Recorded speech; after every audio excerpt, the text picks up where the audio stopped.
have to say now that this whistleblower complaint, the redacted version of it, is now out in the public record, and we will at that point later this afternoon, the members of that committee will have had a chance to ask all of their questions to these two men privately. Already, we've heard from people like Mitt Romney, who's talked about the allegations being troubling in the extreme, is the quote that he used. Pat Toomey, another Republican, saying that it's inappropriate, the president's behavior, leaning on a foreign leader to, in effect, do the dirty work of his political campaign. Savannah. She had 2 copies. All right, Jeff, thank you so much. And we see Adam Schiff, the chairman of the House Intelligence Committee, who has now sat down with the witnesses in place. And so in a moment, we would expect to hear usually opening statements from the chairman and the ranking member. Let's listen in. At any time. The presidential oath of office requires the President of the United States to do 2 things: faithfully execute his or her office and protect and defend the Constitution. That oath, of course, cannot be honored if the President does not first defend the country. If our national security is jeopardized, if our country is left undefended, the necessity to faithfully execute the office becomes moot. Where there is no country, there is no office to execute. And so the duty to defend the nation is foundational to the President's responsibilities. But what of this second responsibility, to defend the Constitution? What does that really mean? The founders were not speaking, of course, of a piece of parchment.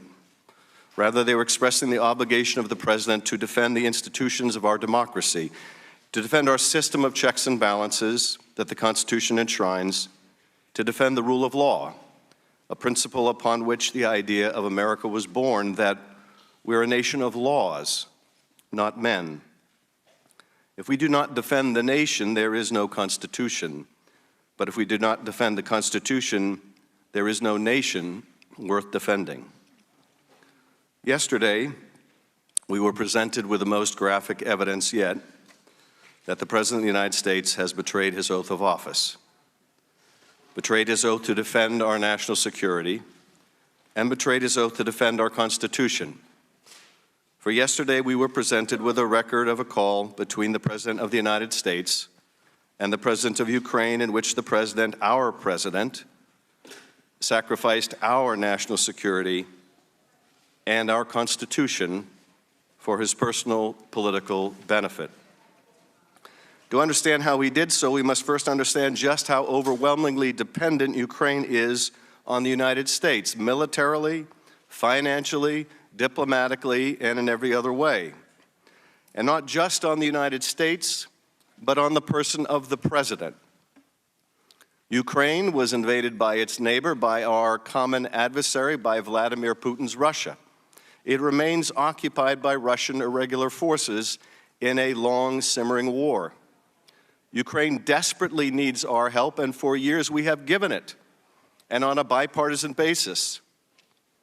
That is until 2 months ago, when it was held up inexplicably by President Trump. It is in this context, after a brief congratulatory call from President Trump to President Zelensky on April 21st, and after the President's personal emissary, Rudy Giuliani, made it abundantly clear to Ukrainian officials over several months that the President wanted dirt on his political opponent, it is in this context that the new President of Ukraine would speak to Donald Trump over the phone on July 25th. President Zelensky, eager to establish himself at home as a friend of the President of the most powerful nation on earth, had at least 2 objectives: get a meeting with the President and get more military help. And so what happened on that call? Zelensky begins by ingratiating himself, and he tries to enlist the support of the President. He expresses his interest in meeting with the President and says his country wants to acquire more weapons from us to defend itself. And what is the President's response? Well, it reads like a classic organized crime shakedown.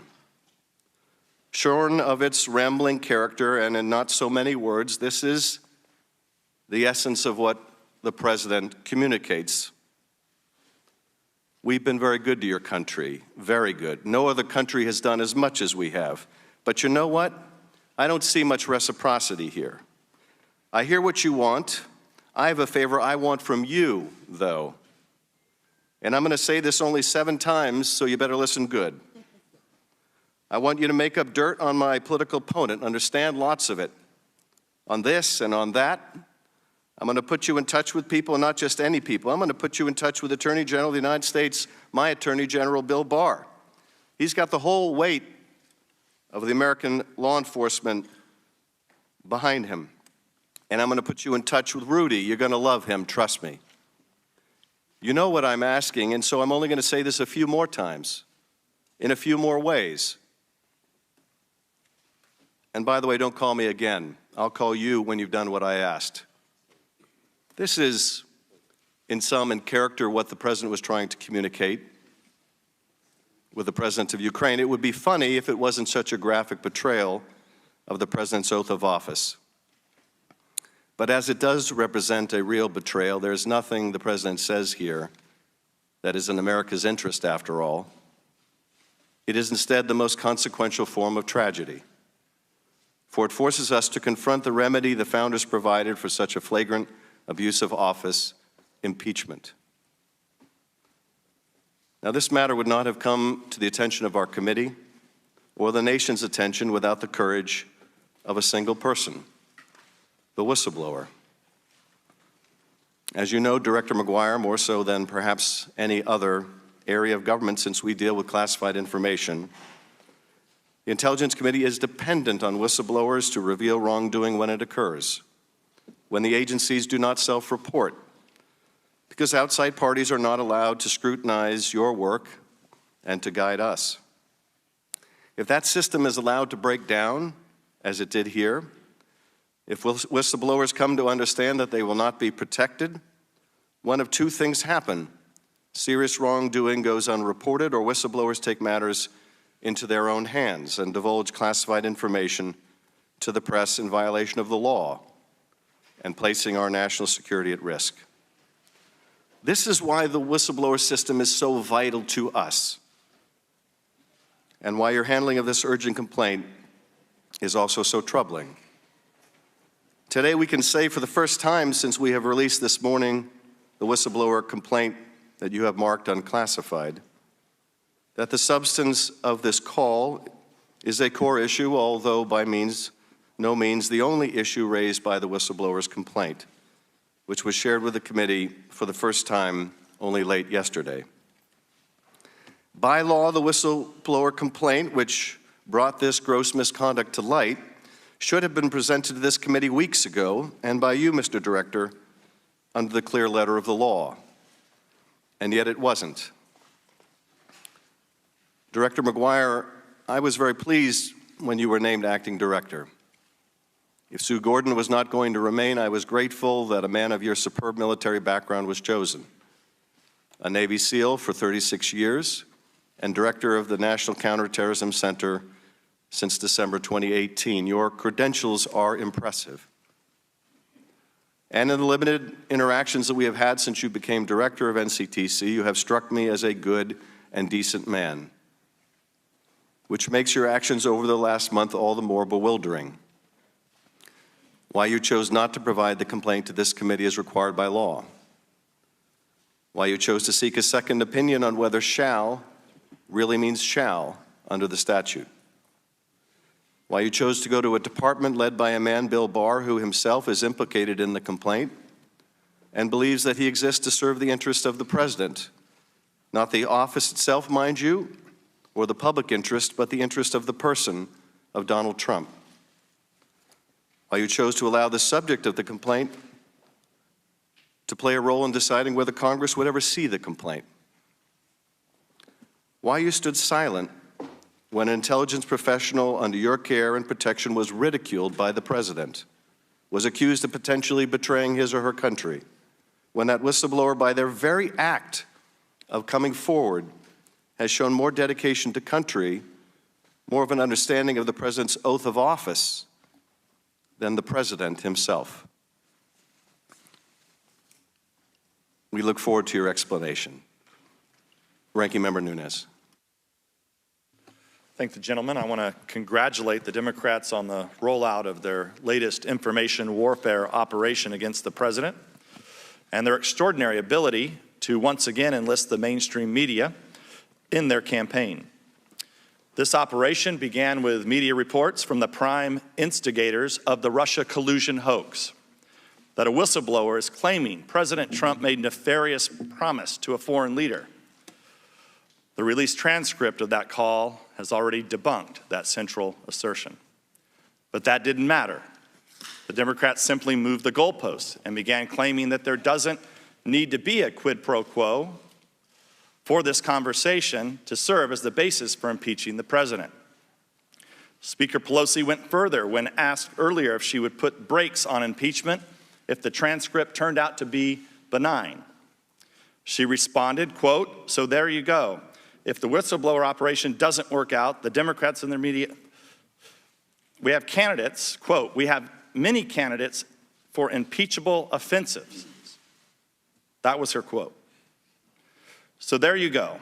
If the whistleblower operation doesn't work out, the Democrats and their media assets can always drum up something else.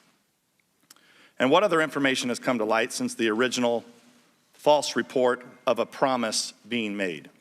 We've learned the following. The complaint relied on hearsay evidence provided by the whistleblower. The Inspector General did not know the contents of the phone call at issue. The Inspector General found the whistleblower displayed arguable political bias against Trump. The Department of Justice investigated the complaint and determined no action was warranted. The Ukrainian president denies being pressured by President Trump. So once again, this supposed scandal ends up being nothing like what we were told. And once again, the Democrats, their media mouthpieces, and a cabal of leakers are ginning up a fake story with no regard to the monumental damage they're causing to our public institutions and to trust in government. And without acknowledging all the false stories they propagated in the past, including countless allegations that Trump campaign colluded with Russia to hack the 2016 election. We're supposed to forget about all those stories, but believe this one. In short, what we have with this storyline is another Steele dossier. I'll note here that in the Democrats' mania to overturn the 2016 elections, everything they touch gets hopelessly politicized. With the Russia hoax, it was our intelligence agencies which were turned into a political weapon to attack the president. And now today, the whistleblower process is the casualty. Until about a week ago, the need to protect that process was a primary bipartisan concern of this committee. But if the Democrats were really concerned with defending that process, they would have pursued this matter with a quiet, sober inquiry, as we do for all whistleblowers. But that would have been useless for them. They don't want answers. They want a public spectacle. And so we've been treated to an unending parade of press releases, press conferences, and fake news stories. This hearing itself is another example. Whistleblower inquiries should not be held in public at all. As our Senate counterparts, both Democrats and Republicans, obviously understand, their hearing with Mr. Maguire is behind closed doors. But again, that only makes sense when your goal is to get information, not to create a media frenzy.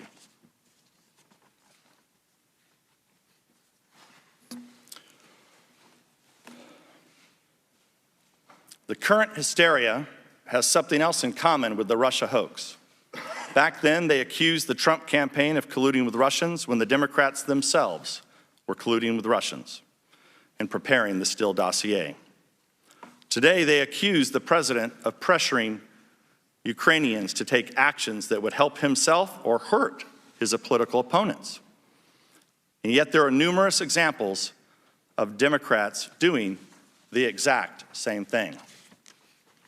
Joe Biden bragged that he extorted the Ukrainians into firing a prosecutor who happened to be investigating Biden's own son. 3 Democratic senators wrote a letter pressuring the Ukrainian general prosecutor to reopen the investigation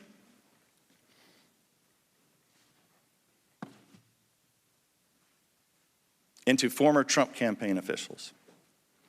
Another Democratic senator went to Ukraine and pressured the Ukrainian president not to investigate corruption allegations involving Joe Biden's son. According to Ukrainian officials, the Democratic National Committee contractor Alexandra Chalupa tried to get Ukrainian officials to provide dirt on Trump associates and tried to get the former Ukrainian president to comment publicly on alleged ties to Russia. Ukrainian official Sergei Lyshenko was a source for Nellie Orr, wife of Department of Justice official Bruce Orr, as she worked on the anti-Trump operation conducted by Fusion GPS and funded by the Democrats. And of course, Democrats on this very committee negotiated with people who they thought were Ukrainians in order to obtain nude pictures of Trump. People can reasonably ask why the Democrats are so determined to impeach this president when in just a year they'll have a chance. In fact, one Democratic congressman, one of the first to call for Trump's impeachment, gave us the answer when he said, quote, "I'm concerned that if we don't impeach the president, he will get reelected," unquote. Winning elections is hard, and when you compete, you have no guarantee you'll win. But the American people do have a say in this, and they made their voices heard in the last presidential election. This latest gambit by the Democrats to overturn the people's mandate is unhinged and dangerous. They should end the entire dishonest, grotesque spectacle and get back to work to solving problems, which is what every member of this committee was sent here to do. Judging by today's charade, the chances of that happening anytime soon are 0 to none. I yield back. I thank the gentleman. Director, would you rise for the oath and raise your right hand? Do you solemnly swear or affirm that the testimony you will give today shall be the truth, the whole truth, and nothing but the truth, so help you God? Thank you. You may be seated. The record will reflect that the witness has been duly sworn.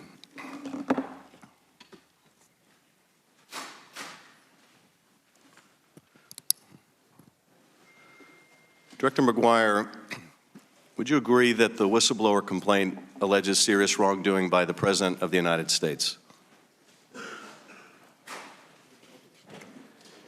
Mr. Chairman, the whistleblower... Well, actually, I apologize, Director. Let me recognize you for your opening statement, and you may take as much time as you need. Thank you very much, Mr. Chairman. Chairman Schiff, Ranking Member Nunes, and members of the committee, good morning. I'd like to begin by thanking the Chairman and the committee for agreeing to postpone this hearing for 1 week. This provided sufficient time to allow the executive branch to successfully complete its consultations regarding how to accommodate the committee's request. Mr. Chairman, I've told you this on several occasions, and I would like to say this publicly. I respect you, I respect this committee, and I welcome and take seriously the committee's oversight role. During my confirmation process to be the director of the National Counterterrorism Center, I told the Senate Select Committee on Intelligence that congressional oversight of the intelligence activities is critical and essential to successful operations with the intelligence community. Having served as the director of the National Counterterrorism Center for 8 months and as the acting director of national intelligence for the past 6 weeks, I continue to believe strongly that the role of congressional oversight. As I pledged to the Senate, I pledge to you today that I will continue to work closely with Congress while I'm serving either in this capacity as acting director of national counterterrorism or when I return to the National Counterterrorism Center to ensure you are fully and currently informed of intelligence activities to facilitate your ability to perform your oversight of the intelligence community. The American people expect us to keep them safe. The intelligence community cannot do that without this committee's support. Before I turn to the matter of hand, there are a few things I would like to say. I am not partisan, and I am not political. I believe in a life of service and I'm honored to be a public servant. I served under 8 presidents while I was in uniform. I have taken the oath to the Constitution 11 times. The first time when I was sworn into the United States Navy in 1974, and 9 times during my subsequent promotions in the United States Navy. Most recently, former Director Dan Coates administered the oath of office last December when I became the Director of the National Counterterrorism Center. I agree with you. The oath is sacred. It's the foundation of our Constitution. The oath to me means not only that I swear true faith and allegiance to that sacred document, but more importantly, I view it as a covenant I have with my workforce that I lead and every American, that I will well and faithfully discharge the duties of my office. I come from a long line of public servants who have stepped forward even in the most difficult times and austere times to support and defend our country. When I took my uniform off in July of 2010, it was the first time in 70 years that an immediate member of my family was not wearing the cloth of the nation. As a Naval Special Warfare Officer, I had the honor of commanding at every level in the SEAL community. It was at times very demanding, but the rewards of serving in America's Special Operations community more than make up for the demands. After my retirement, I was fortunate to work for a great private sector firm. I left the business world after 3 years to lead a nonprofit charity. Some question why I would leave a promising business career to run a charity. The answer was quite simple. It was another opportunity to serve. I led a foundation dedicated to honoring the sacrifice of our fallen and severely wounded special operators. The foundation I led enabled hundreds of children of our fallen to attend college. It was extremely meaningful and rewarding. In the winter of 2018, I was asked by former Director Dan Coates to return to government service to lead the National Counterterrorism Center. This request was totally unexpected and was not a position I sought. But then again, it was another opportunity to serve my country. In particular, I knew that many of the young sailors and junior officers that I had trained 20 years earlier were now senior combat veterans, deploying and still sacrificing. I decided if they could continue to serve, returning to government service was the very least I could do. And now, here I am, sitting before you as the Acting Director of National Intelligence. With last month's departure of Dan Coates and Sue Gordon, 2 exceptional leaders and friends, I was asked to step into their very big shoes and lead the intelligence community until the President nominates and the Senate confirms the next Director of National Intelligence. I accepted this responsibility because I love this country. I have a deep and profound respect for the men and women of our intelligence community and the mission we execute every day on behalf of the American people. Throughout my career, I have served and led through turbulent times. I have governed every action by the following criteria. It must be legal, it must be moral, and it must be ethical. No one can take an individual's integrity away. It can only be given away. If every action meets those criteria, you will always be a person of integrity. In my nearly 4 decades of public service, my integrity has never been questioned until now. I'm here today to unequivocally state that as acting DNI, I will continue the same faithful and nonpartisan support in a matter that adheres to the Constitution and the laws of this great country, as long as I serve in this position for whatever period of time that may be. I want to make it clear that I have upheld my responsibility to follow the law every step of the way in the matter that is before us today. I want to also state my support for whistleblower and the rights and the laws. Whistleblowing has a long history in our country, dating back to the Continental Congress. This is not surprising, because as a nation, we desire for good government. Therefore, we must protect those who demonstrate courage to report alleged wrongdoing, whether on the battlefield or in the workplace. Indeed, at the start of ethics training in the executive branch each year, we are reminded that public service is a public trust. And as public servants, we have a solemn responsibility to do what's right, which includes reporting concerns of waste, fraud, and abuse, and bringing such matters to the attention of Congress, under the Intelligence Community Whistleblower Protection Act. I applaud all employees who come forward under this act. I am committed to ensuring that all whistleblower complaints are handled appropriately and to protecting the rights of whistleblowers. In this case, the complainant raised a matter with the Intelligence Community Inspector General. The Inspector General is properly protecting the complainant's identity and will not permit the complainant to be subject to any retaliation or adverse consequences for communicating the complaint to the Inspector General. Upholding the integrity of the intelligence community and the workforce is my #1 priority. Throughout my career, I relied on the men and women of the intelligence community to do their jobs so I could do mine, and I could personally attest that their efforts saved lives. I would now like to turn to the complaint and provide a general background on how we got to where we are today. On August 26th, the Inspector General forwarded a complaint to me from an employee in the intelligence community. The Inspector General stated that the complaint raised an urgent concern, a legally defined term under Whistleblower Protection Act that has been discussed at length in our letters to the committee on September 16 and 17. Before I turn to the discussion about whether the complaint meets the definition of urgent concern, I first want to talk about an even more fundamental issue. Upon reviewing the complaint, we were immediately struck by the fact that many of the allegations of the complaint are based on a conversation between the President and another foreign leader. Such calls are typically subject to executive privilege. As a result, we consulted with the White House counsel's office, and we were advised that much of the information in the complaint was, in fact, subject to executive privilege, a privilege that I do not have the authority to waive. Because of that, we were unable to immediately share the details of the complaint with this committee, but continued to consult with the White House counsels in an effort to do so.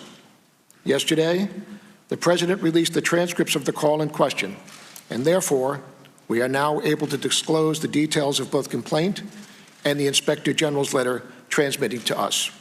As a result, I have provided the House and Senate Intelligence Committees with the full, unredacted complaint, as well as the Inspector General's letter. Let me also discuss the issue of urgent concern.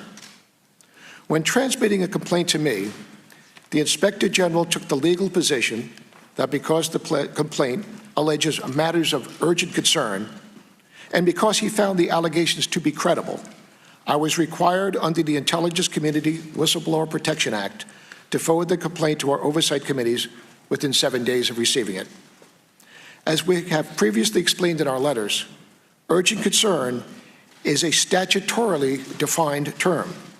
To be an urgent concern, the allegations must, in addition to being classified, assert a flagrant, serious problem, abuse, or violation of law, and relate to the funding, administration, or operation of an intelligent activity within the responsibility of the Director of National Intelligence. However, this complaint concerns conduct by someone outside the intelligence community, unrelated to funding, administration, or operation of an intelligence activity under my supervision. Because the allegation on the face did not appear to fall in the statutory framework, my office consulted with the United States Department of Justice Office of Legal Counsel and we included the Inspector General in those consultations. After reviewing the complaint and the Inspector General's transmittal letter, the Office of Legal Counsel determined that the complaint's allegations do not meet the statutory requirement, definition concern, legal urgent concern, and found that I was not legally required to transmit the material to our Oversight Committee under the Whistleblower Protection Act. An unclassified version of that Office of Legal Counsel memo was publicly released. As you know, for those of us in the executive branch, Office of Legal Counsel opinions are binding on all of us. In particular, the Office of Legal Counsel opinion states that the President is not a member of the intelligence community, and the communication with the foreign leader involved no intelligence operation or activity aimed at collecting or analyzing foreign intelligence. While this OLC opinion did not require transmission of the complaint to the committees, it did leave me with the discretion to forward the complaint to the committee. However, Given the executive privilege issues I discussed, neither the Inspector General nor I were able to share the details of the complaint at the time. When the Inspector General informed me that he still intended to notify the committees of the existence of the complaint, Mr. Chairman, I supported that decision to ensure the committees were kept as informed as possible of this process move forward. I want to raise a few other points about the situation we find ourselves in. First, I want to stress that I believe that the whistleblower and the Inspector General have acted in good faith throughout. I have every reason to believe that they have done everything by the book and followed the law, respecting the privileged nature of the information and patiently waiting while the executive privilege issues were resolved. Wherever possible, we have worked in partnership with the Inspector General on this matter. While we have differing opinions on the issue whether or not it is urgent concern, I strongly believe in the role of the Inspector General. I greatly value the independence he brings to, and his dedication and his role in keeping me and the committees informed of matters within the Intelligence Committee. Second, although executive privilege prevented us from sharing the details of the complaint with the committees until recently, this does not mean that the complaint was ignored. The Inspector General, in consultation with my office, referred this matter to the Department of Justice for investigation. Finally, I appreciate that in the past, whistleblower complaints may have been provided to Congress regardless of whether they were deemed credible or satisfied the urgent concern requirement. However, I am not familiar with any prior instances where a whistleblower complaint touched on such complicated and sensitive issues, including executive privilege. I believe that this matter is unprecedented. I also believe that I handle this matter in full compliance with the law at all times, and I am committed to doing so, sir. I appreciate the committee providing me this opportunity to discuss this matter and the ongoing commitment to work with the Congress on your important oversight role. Thank you very much, sir. Thank you, Director.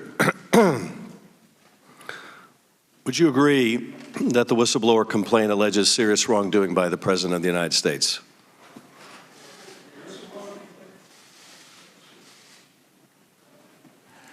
The whistleblower complaint involved the allegation of that. It is not for me in the intelligence community to decide how the President conducts his foreign policy or his interaction with leaders of other countries, sir. Well, I'm not asking you to opine on how the President conducts foreign policy. I'm asking you whether, as the statute requires, this complaint involved serious wrongdoing, in this case by the President of the United States, an allegation of serious wrongdoing by the President of the United States. Is that not the subject of this complaint? Yes, that is the subject of the allegation of the complaint. And two things, Mr. Chairman. And let me ask you about that. The Inspector General found that serious allegation of misconduct by the President credible. Did you also find that credible? I did not criticize the Inspector General's decision on whether it not was credible. My question was whether it not it meets the urgent concern and the 7-day time frame that would follow once I was notified. My question, so Director. I have no question in his judgment that he considers it a serious matter. Well, the issue that I dealt with. And you would concur, would you not, Director, that this complaint alleging serious wrongdoing by the President was credible? It's not for me to judge, sir. It is for you to judge, apparently. I mean, I agree it's not for you to judge. You shall provide it to Congress. But indeed, you did judge whether this complaint should be provided to Congress. Can we at least agree that the Inspector General made a sound conclusion that this whistleblower complaint was credible? That is correct. That is in the cover letter that's been provided to the committee. I believe that's also made public, the decision and the recommendation by the Inspector General that, in fact, the allegation was credible. Can we also agree that it was urgent that if the President of the United States was withholding military aid to an ally, even as you received the complaint, and was doing so for a nefarious reason, that is to exercise leverage over the president of Ukraine to dig up manufactured dirt on his opponent, can we agree that it was urgent while that aid was being withheld? There are two things. I'm talking about the common understanding of what urgent means, because Inspector General said this was urgent, not only in the statutory meaning, this was urgent as everyone understands that term. Can we agree that it was urgent? It was urgent and important, but my job as the Director of National Intelligence was to comply with the Whistleblower Protection Act and adhere to the definition of urgent concern, which is a legal term.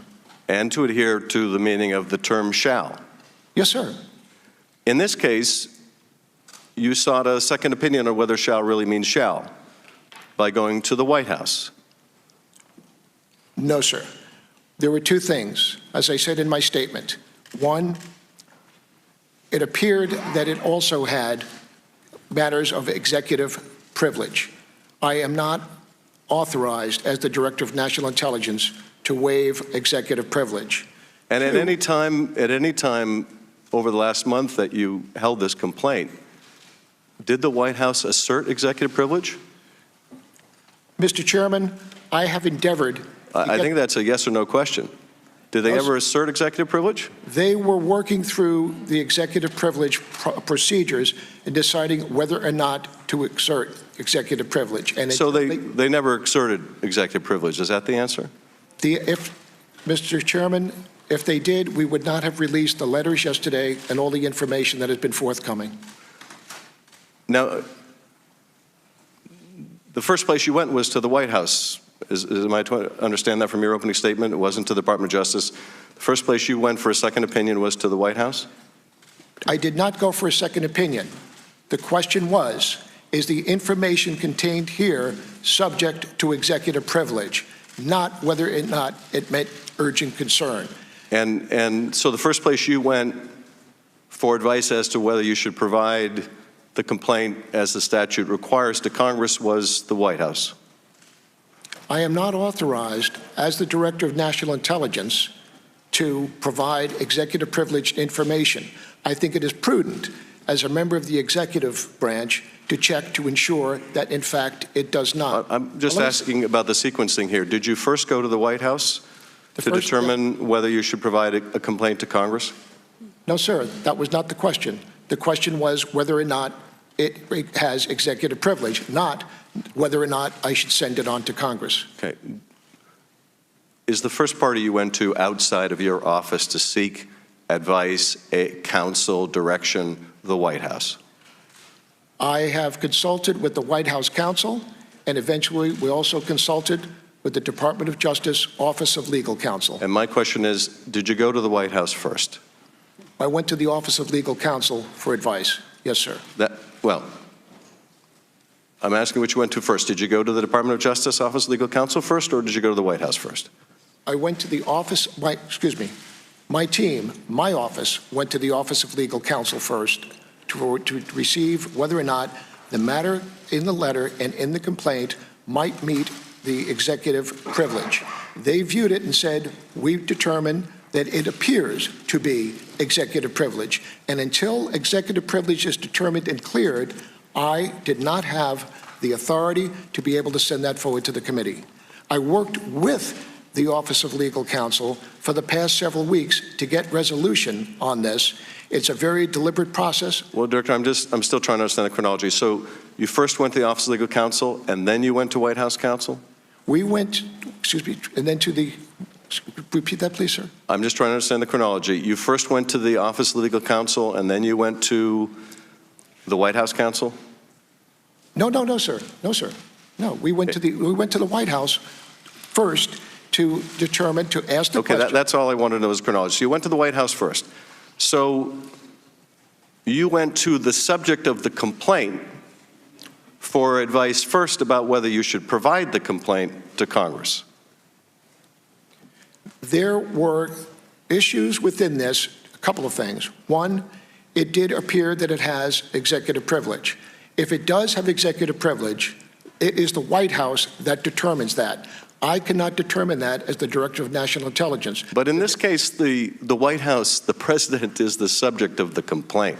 He's the subject of the wrongdoing. Mm-hmm. Were you aware when you went to the White House for advice about whether evidence of wrongdoing by the White House should be provided to the Congress, were you aware that the White House counsel has taken the unprecedented position that the privilege applies to communications involving the president, when he was president, involving the president when he wasn't president, involving people who never served in the administration, involving people who never served in the administration even when they're not even talking to the president? Were you aware that that is the unprecedented position of the White House you went to for advice about whether you should turn over a complaint involving the White House?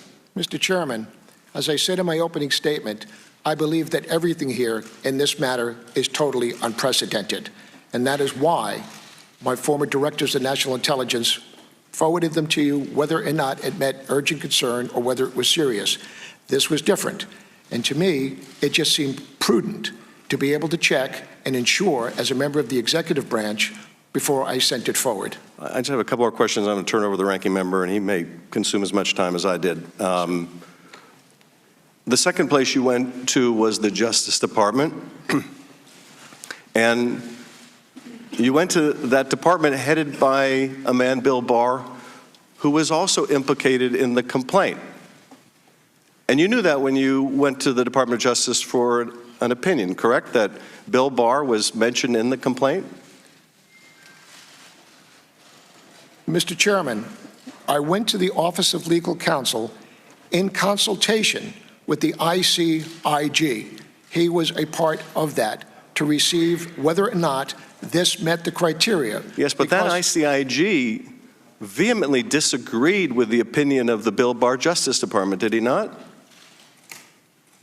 He still considered it a matter of urgent concern. However, as you know, opinions from Department of Justice, Office of Legal Counsel are binding on all of us in the executive branch. Well, let me ask you this. Do you think it's appropriate that you go to a department run by someone who's the subject of the complaint to get advice, or who is a subject of the complaint or implicated in the complaint, for advice as to whether you should provide that complaint to Congress?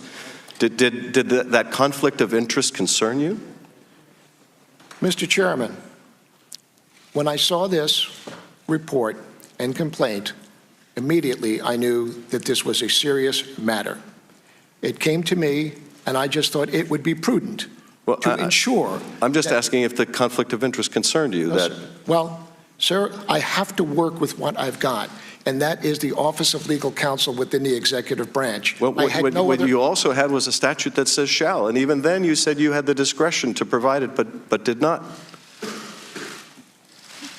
Because it did not meet the matter of urgent concern that took away the 7-day timeline, I have endeavored to work with the Office of Legal Counsel in order to get the material to you, which you have provided to you yesterday. Now, I have to tell you, Chairman, it is not perhaps at the timeline that I would have desired, or you, but the Office of Legal Counsel has to make sure they make prudent decisions. And yesterday, when the President released the transcripts of his call with the President of the Ukraine, then they could no longer, executive privilege no longer applied, and that is when I was free to be able to send the complaint to the committee. Director, you don't believe the whistleblower is a political hack, do you? I don't know who the whistleblower is, Mr. Chairman. To be honest with you, I've done my utmost to make sure that I protect his anonymity. That doesn't sound like much of a defense of the whistleblower here, someone you found did everything right. You don't believe the whistleblower is a political hack, do you, Director?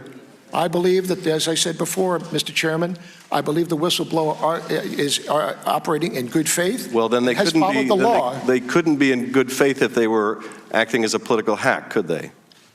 Mr. Chairman, my job is to support and lead the entire intelligence community. That individual works for me. Therefore, it is my job to make sure that I support and defend that person. You don't have any reason to accuse them of disloyalty to our country or suggest they're beholden to some other country, do you? Sir, absolutely not. I believe that the whistleblower followed the steps every step of the way.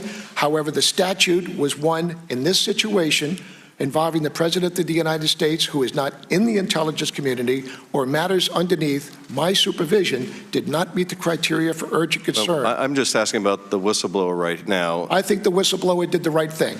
I think he followed the law every step of the way, and we just got stuck with Then why, Director, when the President called the whistleblower a political hack and suggested that he or she might be disloyal to the country, why did you remain silent? I did not remain silent, Mr. Chairman. I issued a statement to my workforce telling and committing my commitment to the whistleblower protection and ensuring that I would provide protection to anybody within the intelligence community who comes forward. But the way this thing was blowing out, I didn't think it was appropriate for me to be making a press statement so that we counter each other every step of the way. I think it was not only appropriate, but there's nothing that would have given more confidence to the workforce than to hearing you publicly say, no one should be calling this professional who did the right thing a hack or a traitor or anything else. I think that would have meant a great deal to the workforce. Mr. Nunes, you're recognized. Welcome, Mr. Director. It's a pleasure to have you here. And you're going to be part of a charade of legal word games. They're going to try to get you to say something that can be repeated by the media that is here that wants to report this story. I just want to get one thing straight, because one of the quotes they're going to use from you is you saying that this was a credible complaint. That will be used and spun as you're saying that it was true. And I want to give you an opportunity to, you have not investigated the veracity or the truthfulness of this complaint. That's correct, Ranking Member. The determination on credible was made by the IC Inspector General. He made the determination that it is credible, and he also made the determination of urgent concern. My question was not, I did not question his judgment there.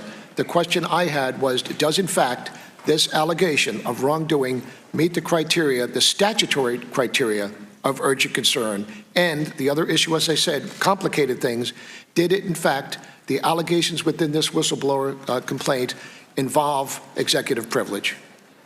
Thank you for clarifying that.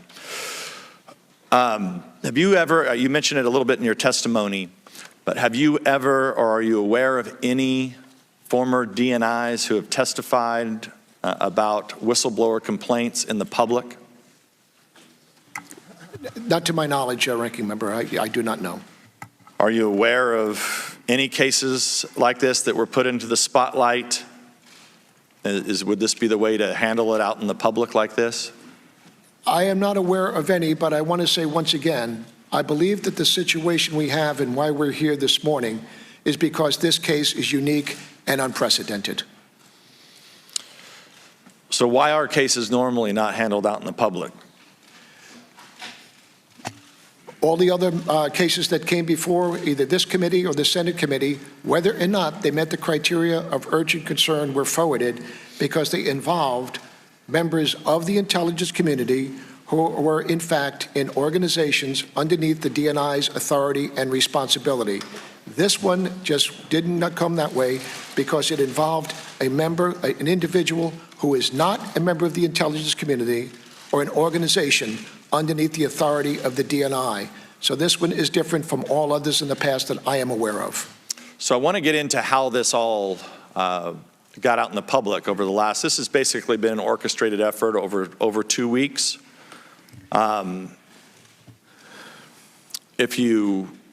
We were first told about it, I don't know, a week and a half ago, and we were told very specifically that the whistleblower did not want to get any of this information out. They didn't want it to leak out. So there were only a few potential groups of people that would have known about this complaint. You and your people within your office. Yes, sir.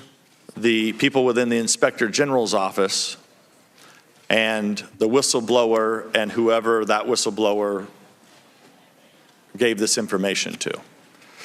So what I'm trying to ascertain is, how would it run in all the mainstream media outlets? How did they get, even though they got a lot of it wrong, but they had the basics of it, that it involved the President of the United States talking to a foreign leader. So did anybody, you or anybody in your office, leak this to the Washington Post or NBC News? Ranking member, I lead the intelligence community. We know how to keep a secret. As far as how that got into the press, I really do not know, sir. I just know that it's all over the place, and as you said, it's been reported by different media for the past several weeks. Where they get their information from, I don't know. So that, but it was not from the intelligence community, from me, or from my office. Thank you, Director. So this is not the first time this has happened to this president. That happened with a call between the Mexican president, the Australian prime minister. So it's happened twice before that pieces of transcripts leaked out. And of course, this time it was leaked out again, and the president, thankfully, he was able to put this out because of the actions of the situation, as you said, that's unprecedented. Is it normal for the President of the United States to have their conversations leak out? This is the third time. I would have to leave that to the White House to respond to that, their ranking member. But to me, the President of the United States conversation with any other head of state, I would consider a privileged conversation. But clearly, I mean, those conversations are being captured by the intelligence agencies. So, not necessarily, sir. I mean, if the president of the well, I should say this: they're captured and then disseminated. They're captured and disseminated to the intelligence agencies. I have to be careful in this open hearing about, how I respond to that. The intelligence community and the National Security Agency, obviously, they collect things that are to protect. I just want to make sure, because are we just going to, foreign leaders, we might just have either the President of the United States not talk to foreign leaders, or we should just publish all the transcripts, because that's what's happening here. Ranking member. And somebody's leaking this, and it's likely coming from the agencies that you oversee. Ranking member, no, that's, sir. I mean, I'm not saying that you don't know, but we had the transcript with the Mexican president, the Australian prime minister, and now contents of a call with the Ukrainian president leak out. Ranking member, the allegation in the whistleblower complaint was that there were about 12 people who listened in on the conversation, members of the National Security Council and others. And then others were briefed from State Department as well of the transcripts, because if they have an area responsibility and a region responsibility, then they would be informed on the interaction. So there were a number of people that from the White House briefed from the call. This would not be something that I'm quite sure of this. The White House probably didn't leak this out. I wouldn't say the White House, but there are individuals within the White House that may or may not. I don't know. But it would not be from an intelligence intercept, I will say that. Right. I'm just saying the dissemination of these calls is supposed to be sacred, right? I mean, it is important for the State Department and the appropriate agencies to get. I'm not saying it's all in the intelligence agency, but when a president talks to a foreign leader, it's confidential. Those contents are confidential. There could be some facts of that conversation that you do want to get to the appropriate agency, not just the IC. I want to be clear about that. But this is now the third time. I'm not aware of this ever happening before, of contents of calls like this getting out. I really don't know, Ranking Member. I'm not aware. I don't have the numbers to think. It just seems to me, though, that it is unprecedented. And I would also say, I think that the decision by the President yesterday to release the transcripts of his conversation with the President of the Ukraine is probably unprecedented as well. Well, we appreciate you being here, and have fun. Be careful what you say, because they're going to use these words against you. Well, I tell you what, Ranking Member, either way, I'm honored to be here, and I'm honored to be leading the intelligence. And I appreciate your service to this country for a long time, and I'm sure we'll be talking again soon. Hopefully not in the public, hopefully behind closed doors like this is supposed to be done. Thank you very much, Ranking. I yield back. Mr. Himes. Thank you, Mr. Chairman. Director Maguire, thank you for being here, and thank you for your profound service and the service of your family to this country.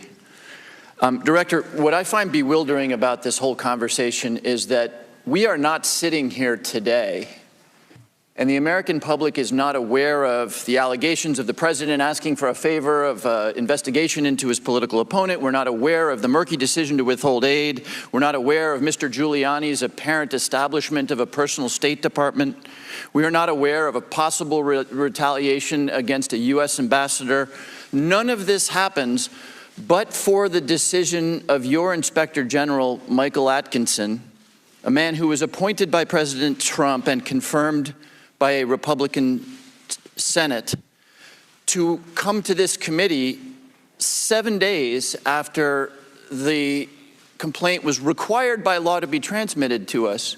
It was his decision, personal decision, not the kaleidoscope of fantabulistic conspiracy theories the ranking member thinks is happening here, but it was the decision of Michael Atkinson, an appointee of this president, to come to this committee, following not advice from you or any law, but following his own conscience. Without his decision to do this, none of this is happening, correct? I applaud Michael. I applaud Michael's the way he has done this. He has acted in good faith. He has followed the law every step of the way. The question is, Congressman, did it or did it not meet the legal definition? No, sir. I asked a very different question, which was without his decision, and it's a simple question. Without his decision, none of this is happening. Is that correct? Well, we got to back up to the whistleblower as well. So okay, and I should have noted that the whistleblower also deserves the same accolades that Mr. Atkinson does. Director, were you ever advised by the White House not to provide this complaint to Congress for any reason? No, Congressman. Okay. And as I understand it, the opinion was that you were not obligated to convey, despite the very clear wording of the law, to convey the complaint to Congress. So the decision was taken to defy a subpoena of this Congress, the subpoena of September 17th, to turn over the complaint. Who made the decision to defy that subpoena of September 17th? Congressman, urgent concern. Sir, I'm asking a very simple question. Who made the decision to defy the congressional subpoena? Somebody said we will not abide by this subpoena, and I'd like to know who that somebody was. Congressman, nobody did. I endeavored, once we no longer had urgent concern with the 7-day timeline, to work to get the information to the committee. What I needed to do was to work through the executive privilege hurdles with the Office of Legal Counsel at the White House. Although this was the most important issue to me, the White House has got quite a few other issues that they were dealt with.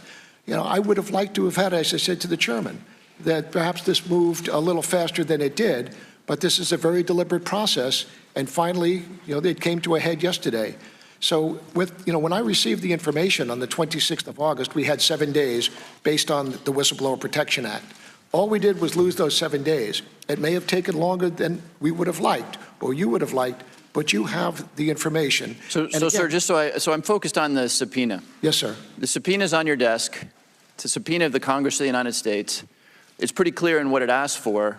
You're saying that a decision was never taken not to comply with that subpoena, and yet somehow it wasn't complied with. I'm looking for the decision-making process to ignore a legal congressional subpoena. Congressman, I did not ignore. I dealt with the chairman of this committee and asked to have 1 more week to be able to do what I needed to do to get this information released. He was gracious enough, and this committee was also very supportive.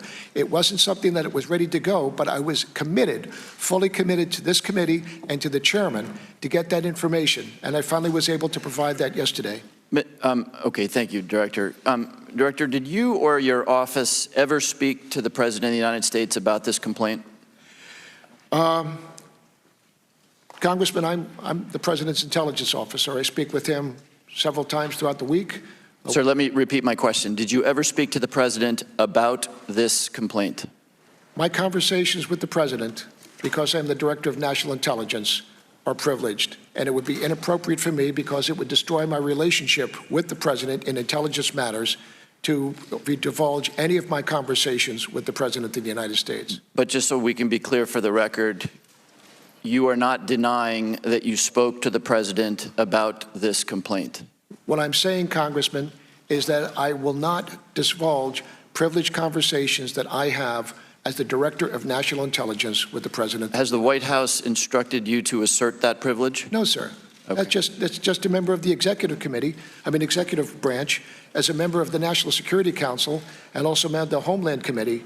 And that's, I just have to maintain the discretion and protect the conversation with the President of the United States. Thank you, Director. I appreciate that answer. Apparently the clock is broken, but I will yield back the balance of my time. Thank you, Congressman. Mr. Conaway. Thank you, Mr. Chairman. Admiral, thank you for being here. You and I are at a competitive disadvantage because neither one of us are lawyers, and that may be a badge of honor for some of us. You have lawyers on your staff, sir? I do, Congressman. All right, and your lawyers have looked at this urgent concern definition thoroughly and have given you advice? Yes, Congressman.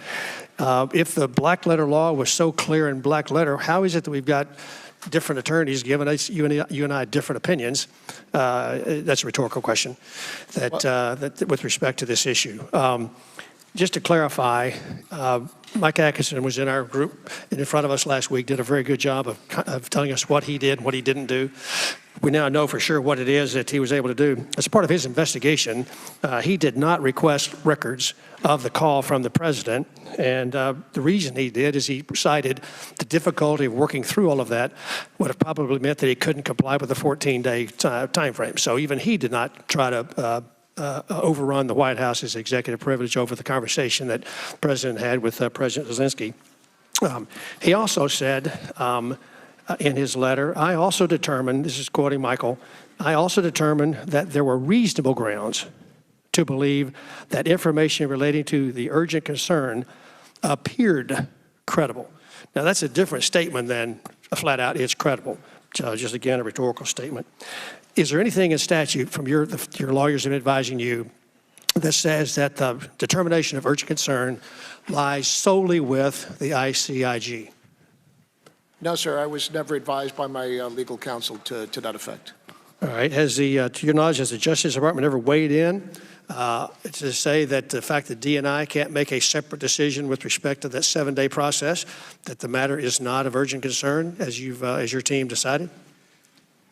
The matter of urgent concern is a legally defining term. It's pretty much either yes or no.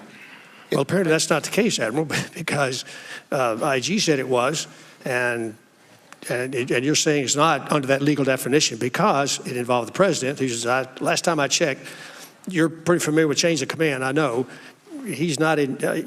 He's not in your chain of command. You're in his chain of command. And so, for very definite reasons, appear to be credible.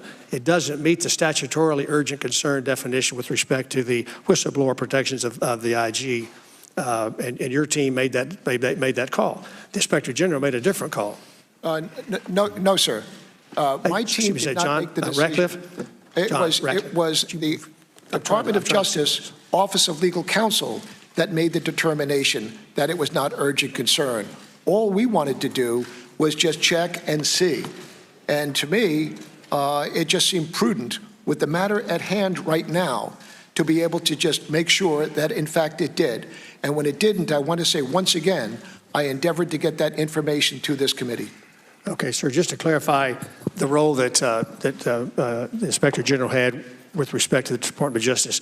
I heard you say that he was involved in the conversations, allowed to make his case, but also said you gave him the letter, gave the Justice Department the letter. What was his exact involvement in making his case to Justice Department to his decision? Was he actually there present physically, or his lawyers there? What was to the best of my knowledge, the ICIG's transmittal letter as well as the complaint from the whistleblower were forwarded to the Office of Legal Counsel for their determination. I believe that that is what they based their opinion on. Okay, so you don't think he had a personal... If I'm incorrect, I will come back to the committee and correct that, sir. Okay, appreciate that. You're in a tough spot. I appreciate your long, storied history. I apologize if your integrity was insulted. That happens in this arena a lot, sometimes justified and most of the time not. And yours insult to your integrity was not justified in interest. The fact that we have differences of opinion, when we start losing those differences of opinion, we start to attack each other, call each other names, and those kinds of things. And so my experience is when you've got a legal matter, I've got lawyers I pay, you've got lawyers you pay. I typically stick with the lawyers that I'm paying.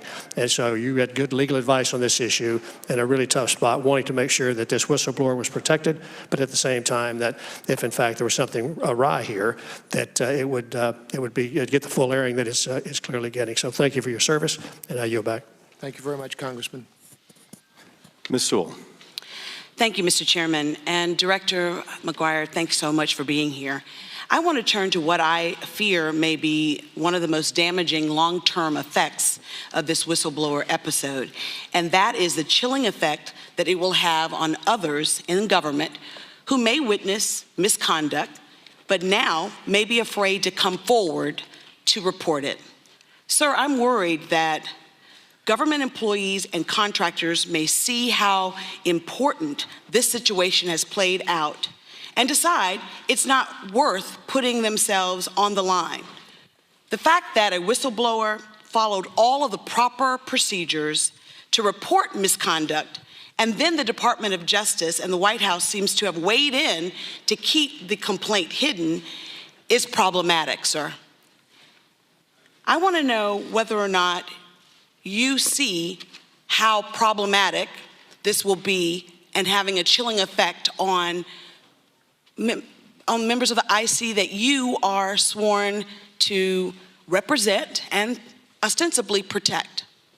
Congresswoman, I think that's a fair assessment. I don't disagree with what you've said.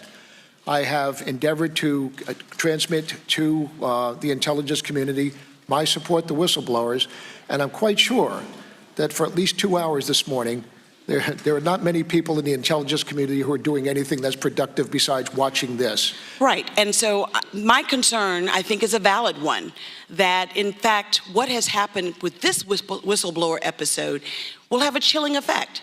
I just also want to ask you, have you given direction to this whistleblower that he can, in fact, or he or she can, in fact, come before Congress?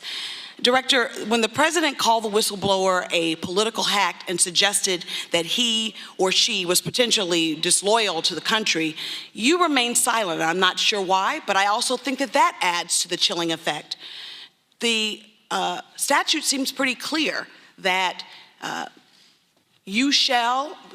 everybody has a role to play. The process seems pretty clear. And part of it also includes you directing the whistleblower of his or her protected rights.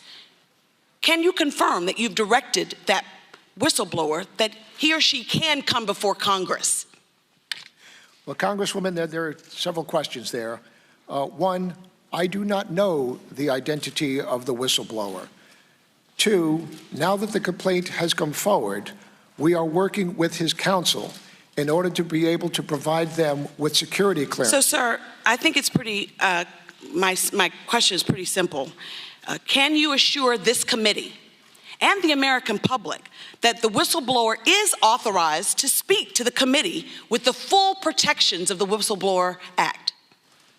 Can you confirm that? That's a yes or no question. Right now, I'm working through that with the chair, and to the best of my ability, I believe the chair was asking to have the whistleblower come forward, and I'm working with counsel, with the committee to support that. Can you assure the American public that the end result will be that the whistleblower will be able to come before this committee and Congress and have the full protections of the whistleblower? After all, what is the whistleblower statute for, if not to provide those full protections against retaliation, against litigation?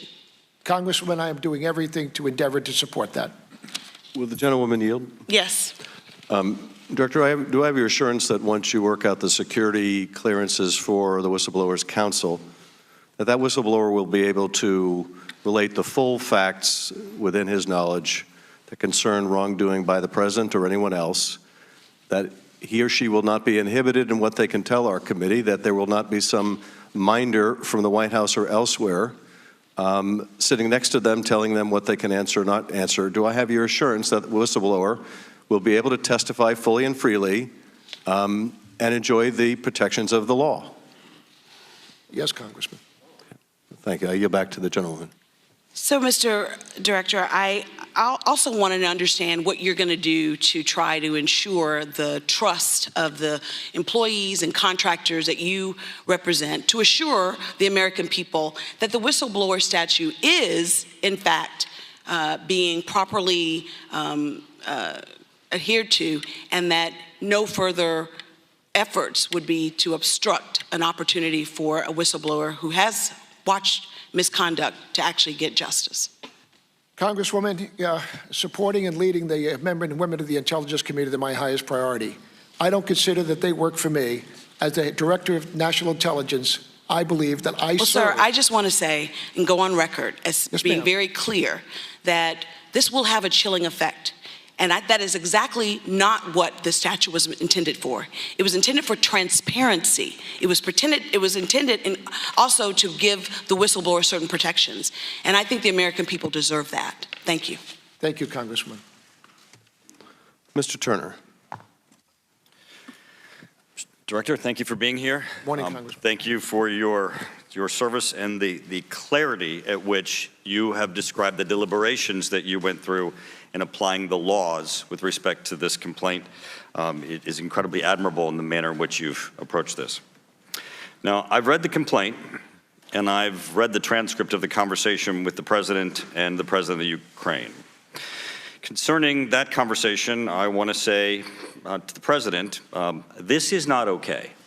That conversation is not okay, and I think it's disappointing to the American public when they read the transcript. I can say what else it is not. It is not what's in the complaint. We now have the complaint and the transcript, and people can read that the allegations of the complaint are not the allegations of the subject matter of this conversation. What else it's not the conversation that was in the chairman's opening statement. And while the chairman was speaking, I actually had someone text me, is he just making this up? And yes, he was.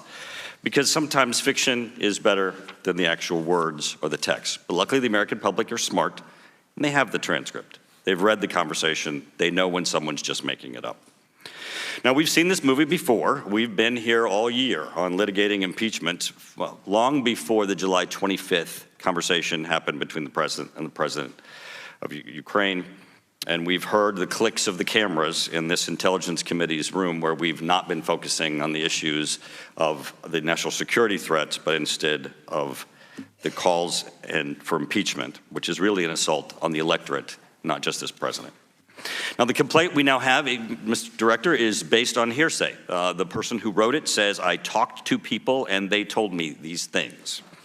The American public has the transcript and the complaint, so they have the ability to compare them. What's clear about the complaint is it's based on political issues, Mr. Director. He's alleging, or she is alleging, that the actions of the president were political in nature.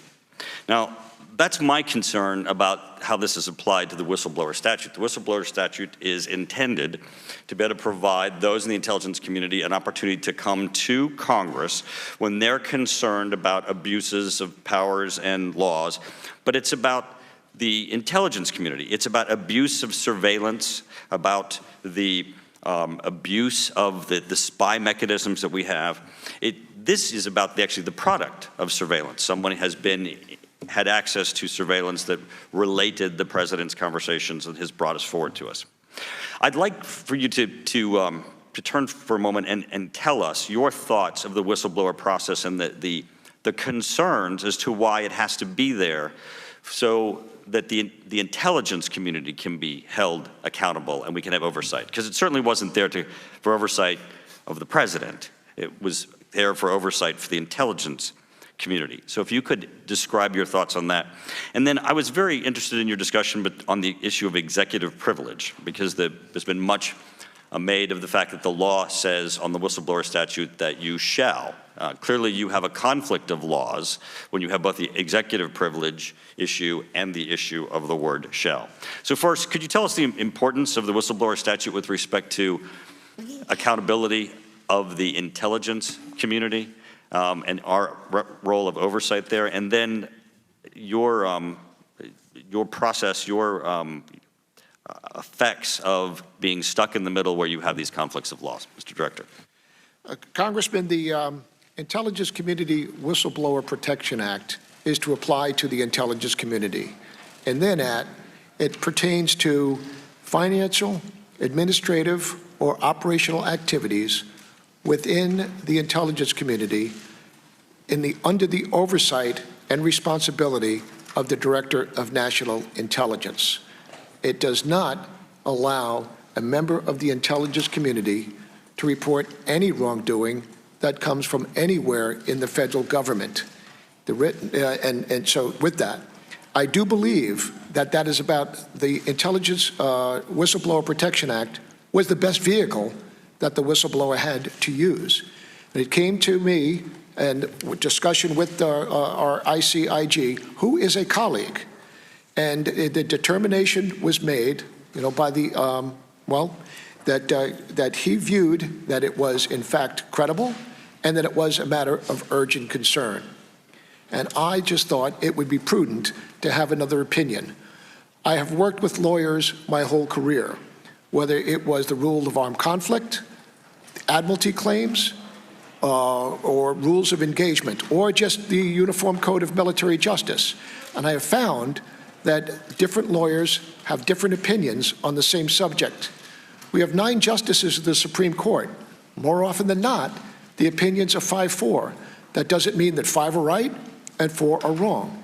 There are differences of opinion. But when this matter came to me, I have a lot of life experience.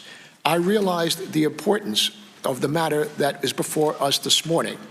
And I thought that it would be prudent for me to ensure that, in fact, it met that statute before I sent it forward in compliance with the Whistleblower Protection Act. And I hope that responds to your question, sir. I yield back. As an aside, I want to mention that my colleague is right on both counts. It's not okay, but also my summary of the President's call was meant to be at least part in parody. The fact that that's not clear is a separate problem in and of itself. Of course, the President never said, if you don't understand me, I'm going to say it 7 more times. My point is that's the message that the Ukraine President was receiving in not so many words. Mr. Carson. Thank you, Chairman Schiff. Thank you, Director Maguire, for your service.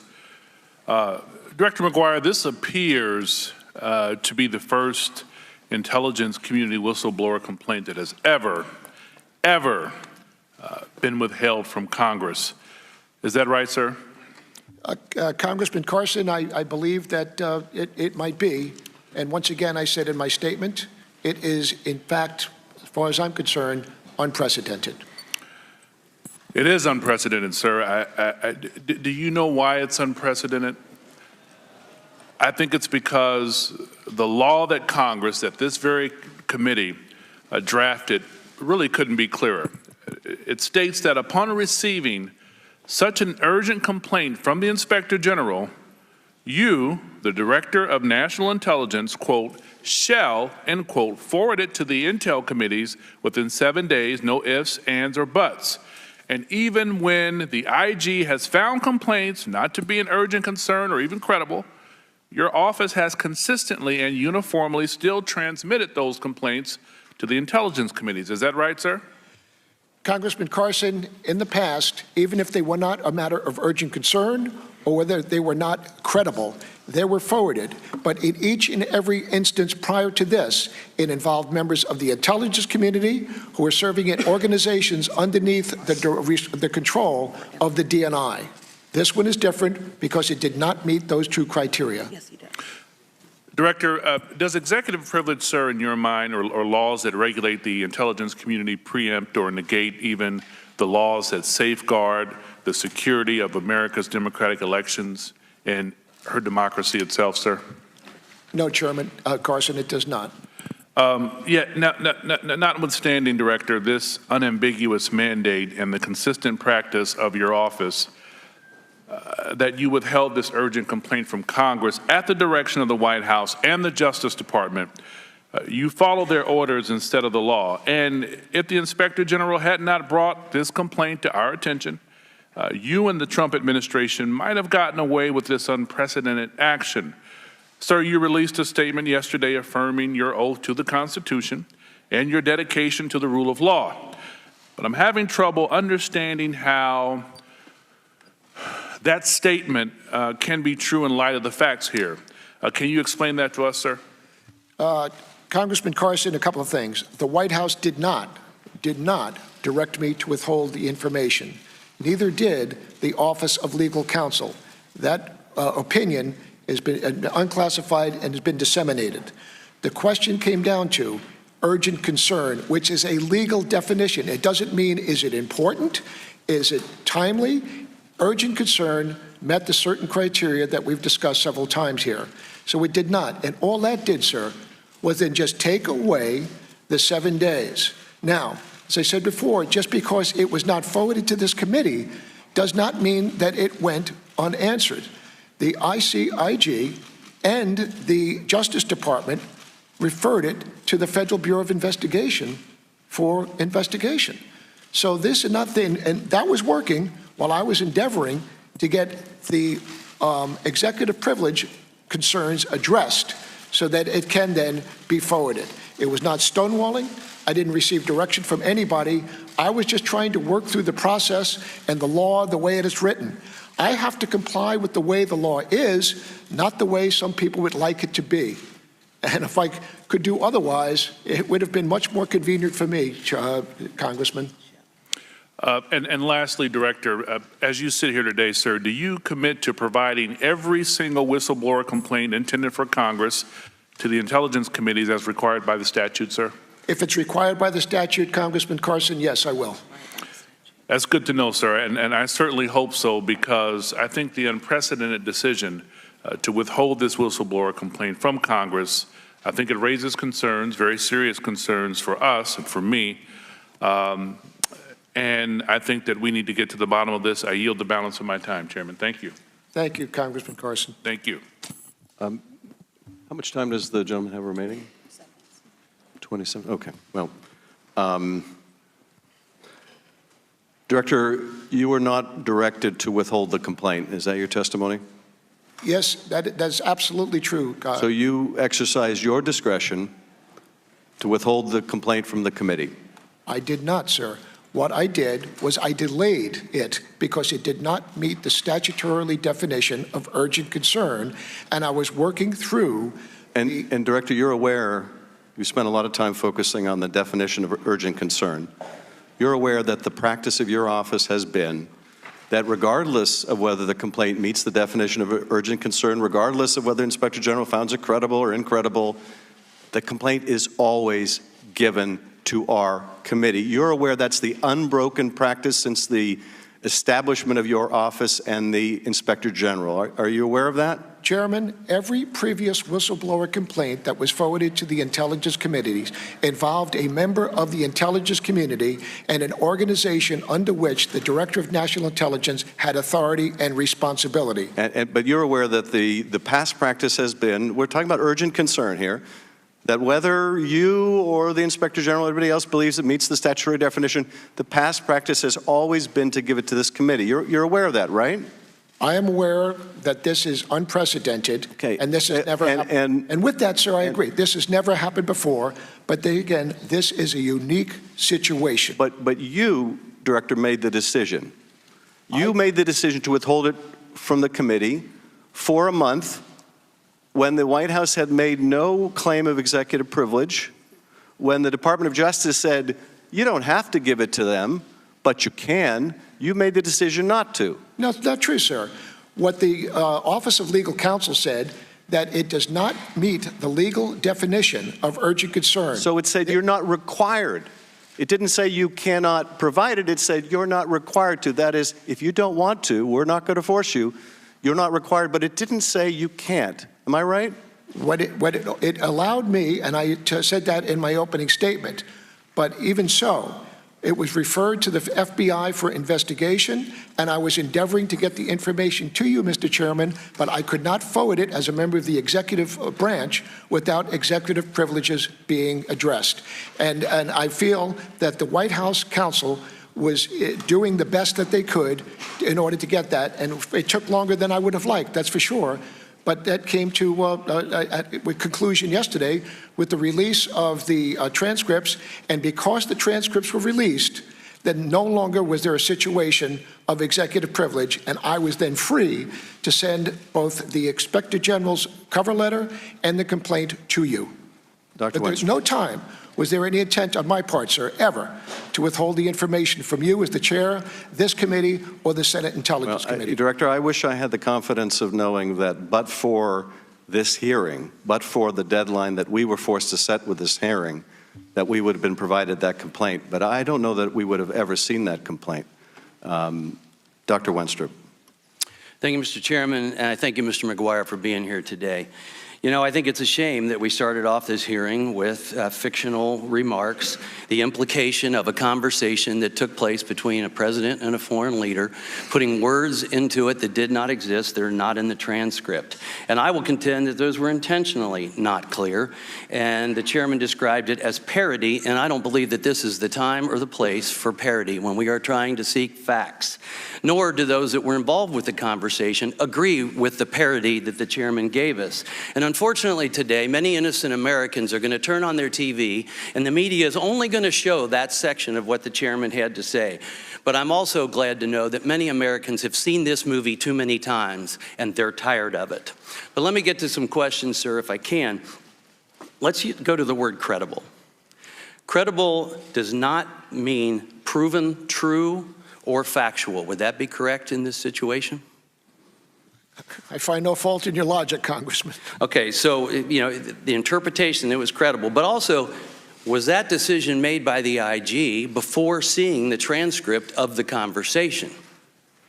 I believe that the IG conducted to his best of his ability the investigation, and he found to his ability that based on the evidence and discussing it with the whistleblower, that he thought that in fact it was credible. But the IG didn't necessarily have the transcript of the conversation? He did not. No, he did not. Okay, that's my question. So to another point, you know, one of the issues that arose out of the Russia investigation last Congress was a question over the latitude provided to the U.S. president to conduct foreign affairs. In 2017, I asked then CIA Director Brennan how he viewed statements made by President Obama to Russian President Medvedev regarding having more flexibility to negotiate after his 2012 election. And President Medvedev replied that he would transmit the information to Vladimir and that Medvedev stood with President Obama. That was in an open hearing. Director Brennan wouldn't entertain my question and insisted on not answering due to the fact that the conversation was between the heads of government. That's what he said. He further claimed he was avoiding getting involved in political or partisan issues, which brings me to a similar question related to this whistleblower complaint. One, you said this executive privilege is unwaverable, and I think that's kind of consistent with CIA Director Brennan was implying. Congressman, only the White House and the president can waive executive privilege. The president exerts executive privilege, and only the White House and the president can waive that. So, Director Brennan gave me the impression then that that was like, that's the rule, that's the law, so I'm going to have to go with that. But do you believe the president's entitled to withhold his or her communications from Congress if the conversation is used in a whistleblower case? I think that the president, when he conducts diplomacy and deals with foreign heads of state, he has every right to be able to have that information be held within the White House and the executive branch. And if yesterday, I think the transmission of the call is unprecedented, and it's also, I think that other future leaders, when they interact with our head of state, might be more cautious in what they say and reduce the interaction that they have with the president because of that release. So we may need to change our process here because I guess if a decision regarding executive privilege, maybe it should be made prior to submitting the communication to Congress. Well, either that, I believe that this committee wrote the law, and based on what we're doing today, you know, perhaps it needs to be relooked. I don't know. I leave that to the legislative branch. So also, if we may need to change process, you know, the 14 days, that might be kind of tough to adhere to. So I think maybe this is a special circumstance, unprecedented. Maybe there should be some leeway in the time frame instead of the narrow 14 days. And I don't know if you know, did you feel, or did the IG ever say that they felt rushed to making a decision because of the 14-day process? No, Congressman. I believe that he's a very experienced Inspector General. He's used to dealing with the 14-day process. And when you work under a timeline like that, he worked with his staff and I think endeavored to the extent, because he was following the statute as he believed it was written. So I would think that any prudent lawyer would like to have more time to be able to collect the facts and do other things. But Michael Atkinson was under the 14-day timeline, and he did the best of his ability to comply with that. Did you feel rushed in any way, sir? I did not. Thank you. I yield back. Thank you, Congressman. Ms. Spear. Thank you, Mr. Chairman, and thank you, Director Maguire, for your extraordinarily long service to our country. At any point during this process, did you personally threaten to resign if the complaint was not provided to the committee? No, Congressman, I did not, and I know that that story has appeared quite a bit, and I issued a statement yesterday. All right, thank you. When you read the complaint, were you shocked at all by what you read? Congresswoman, excuse me. As I said, I had a lot of life experience. I joined the Navy. I understand your record. Could you just well, what answer I mean is, it? I realized full and well, the importance of the allegation. And I also have to tell you, Congresswoman, when I saw that, I anticipated having to sit in front of some committee sometime to discuss it. All right. The complaint refers to what happened after the July 25th conversation between the Ukraine president and the president of the United States. And the White House lawyers ordered other staff to move the transcript from its typical repository to a more secure location in order to lock down, and that was the term used in the complaint, all records of the phone call. Did that reaction to the transcript seem to you like a recognition within the White House that the call was completely improper? Congresswoman, I have no firsthand knowledge of that. All I have is the knowledge that the whistleblower alleges in his allegation, the whistleblower complaint. I don't know whether, in fact, that is true or not. My only knowledge and situation awareness of that is from the whistleblower's letter. So knowing that the whistleblower appeared to be credible based on the evaluation by the Inspector General, and knowing that that effort was undertaken by the White House to cover it up, why would you then, as your first action outside of the intelligence community, go directly to the White House, to the very entity that was being scrutinized and complained about in the complaint? Why would you go there to ask their advice as to what you should do? Congresswoman, the allegation that is made by the whistleblower is secondhand information, not known to him or her firsthand. Except, Mr. Maguire, it was determined to be credible. There was an investigation done by the Inspector General. Let me go on to another issue. President Trump, over the weekend, tweeted, "It appears that an American spy in one of our intelligence agencies may have been spying on our own president." Do you believe that the whistleblower was spying on one of our intelligence agencies or spying on the president? As I said several times so far this morning, I believe that the whistleblower complied with the law and did everything that they thought, he or she thought, was responsible under the Intelligence Community Whistleblower Protection Act. But you did not speak out to protect the whistleblower, did you? Congresswoman, I spoke Yes or out. no, sir? I did, yes. I did within my own workforce. I thought that there was enough stuff that was appearing out in the press that was erroneous, that was absolutely incorrect, and I didn't think that I needed to respond to every single statement that was out there that was incorrect. So what I did is, my loyalty is to my workforce. I appreciate that. Thank you. you. Yes, ma'am. The president on Monday said, also, who is this so-called whistleblower? Who knows the correct facts? Is he on our country's side? Do you believe the whistleblower is on our country's side? I believe that the whistleblower and all employees who come forward in the ICIG to raise concerns of fraud, waste, and abuse are doing what they perceive to be the right thing. So, working on behalf of our country.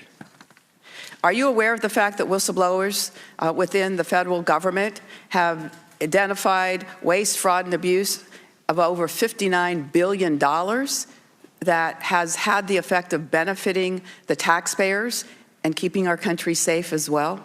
Congresswoman, I'm not familiar with the dollar value, but having been in the government service for nearly 4 decades, I am very much aware of the value of the whistleblower program. Let me ask you one final question. Did the President of the United States ask you to find out the identity of the whistleblower? I can say, although I would not normally discuss my conversations with the President, I can tell you emphatically, no. Has anyone else within the White House or the Department of Justice asked you? No, Congresswoman. Thank you. I yield back. You're welcome, ma'am.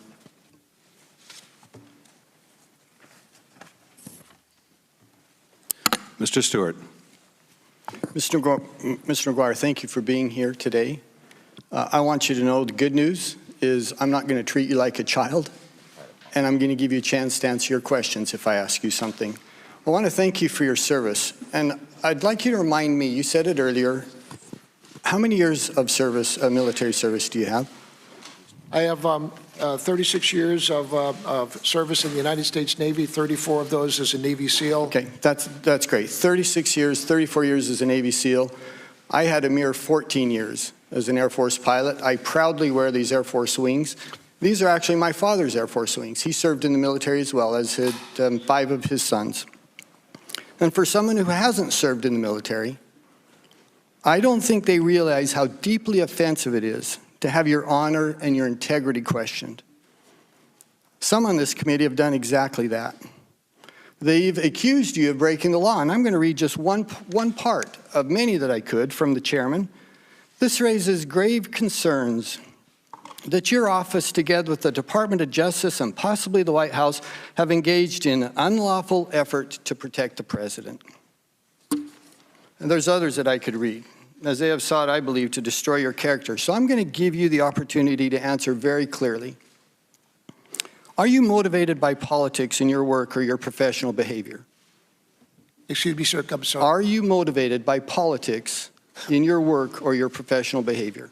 No, Congressman. Okay, I'm just going to leave it there. I am not. I am not political. I am not partisan. And I did not look to be sitting here as the acting director of national intelligence. I thought that there were perhaps other people who would be best and more qualified to do that. But the president asked me to do this, and it was my honor to step up and for however long I'm doing it, to lead and support the intelligence community. Okay, thank you. Do you believe that you have followed the laws and policies and precedent in the way you've handled this complaint? I do. I know I do. Have you in any way sought to protect the president or anyone else from any wrongdoing? I have not. What I have done is endeavor to follow the law. Thank you. Do you believe that you had a legal responsibility to follow the guidance of the Office of Legal Counsel? The opinion of the Office of Legal Counsel is binding on the executive branch. Thank you. Now, there's been a big deal made about the fact that this is the first whistleblower complaint that has been withheld from Congress, but it's also true, isn't it, that it's the first whistleblower complaint that has potentially falls under executive privilege, and it's also the first time that it included information that was potentially outside of the authority of the DNI. Is that true? To the best of my knowledge, Congressman, that is correct. Okay, and I will say to my colleagues sitting here, I think you're nuts if you think you're going to convince the American people that your cause is just by attacking this man and by impugning his character when it's clear that he felt there's a discrepancy, a potential deficiency in the law. He was trying to do the right thing. He felt compelled by the law to do exactly what he did. And yet the entire tone here is that somehow you're a political stooge who has done nothing but try to protect the president. I just think that's nuts. And anyone watching this hearing is surely going to walk away with the clear impression that you are a man of integrity who did what you felt was right, regardless of the questions and the innuendo that is cast by some of my colleagues sitting here today. I'd like one more thing before I yield my time. I think we can agree that leaks are unlawful and that leaks are damaging. And for heaven's sakes, we've seen plenty of that over the last 3 years. And there's a long list of leaks that have had clear implications for our national security, meaningful implications for our national security. I want to know, do you know who is feeding the press information about this case? And have you made any referrals to the Department of Justice for unlawful disclosures? Yes, sir. Do you know who is feeding information about this case? No. Okay. No, do you think it'd be appropriate to make a referral to the Department of Justice to try to determine that? I believe that anybody who witnesses or sees any wrongdoing should refer any wrongdoing or complaint to the Department of Justice for investigation. Including investigation about leaks. That is correct. Of classified information. Yes, Congressman, any wrongdoing. All right, well, I don't know what time it is because our clock isn't working. I suppose my time is up, but I would conclude by emphasizing once again, good luck convincing the American people that this is a dishonorable man sitting here. Good luck convincing the American people that he has done anything to what he thinks is right. And if you think it scores political points with your friends who have wanted to impeach this president from the day he was elected, then keep going down that road. Thank you, Congressman. I would only say, Director, no one has accused you of being a political stooge or dishonorable. No one has said so. No one has suggested that. You've accused him of breaking the law, Mr. Chairman. But it is certainly our strong view, and we would hope it would be shared by the minority, that when the Congress says that something shall be done, it shall be done. And when that involves the wrongdoing of the president, it is not an exception to the requirement of the statute. And the fact that this whistleblower has been left twisting in the wind now for weeks, has been attacked by the president, should concern all of us, Democrats and Republicans, that this was ever allowed to come to be, that allegations this serious and this urgent were withheld as long as they were from this committee. That should concern all of us. But no one is suggesting that there is a dishonor here. But nonetheless, we are going to insist that the law be followed. Mr. Chairman, will you yield? Mr. Quigley. Thank you, Mr. Chairman. Thank you, sir, for your service and for being here. As you know, those in public life who work and deal with other countries, ambassadors, secretaries of state, many in the intelligence field, they're vetted. They go for approval before the Senate. They have to get clearance. And you understand the policy reasons for that, correct? Yes, Congressman. Do you have any issues with civilians without approval, without vetting, without clearance, taking on those roles? Yes, I do, Congressman. And why would you have those concerns? Well, in order to be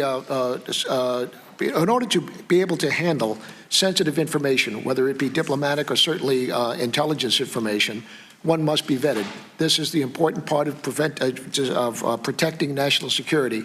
In order to, we just can't bring people in and automatically wave a magic wand or put holy water on them to give them a security clearance. It is a matter of vetting. For me to come back into government, the FBI went back for 15 years in my background, examined all of my financial records to make sure that I was, in fact, worthy of having an intelligence clearance. And we do the same thing with the intelligence community. Everybody who is subject or everybody who is privileged to have access to intelligence information is a sacred trust. The American people expect us to keep them safe, as I said earlier. In order to do that, we need to ensure that any person who has access to this sensitive information of the United States has been thoroughly vetted to ensure that they are able to handle that information. It's not just the intel issues, it's the issues of national policy, that people have an official role that they carry out on behalf of the United States, and we know what their role is, correct? Yes, Congressman, I would. What is your understanding right now of what Mr. Giuliani's role is? Mr. Congressman Quigley, I respectfully just referred to the White House to comment on the president's personal lawyer. Okay. So far what I've declaimed is you see that he's his personal lawyer. We read in the complaint, we read in this modified transcript, he's mentioned 5 times. Your reaction to the fact that this civilian, without any of these vetting, has played this role?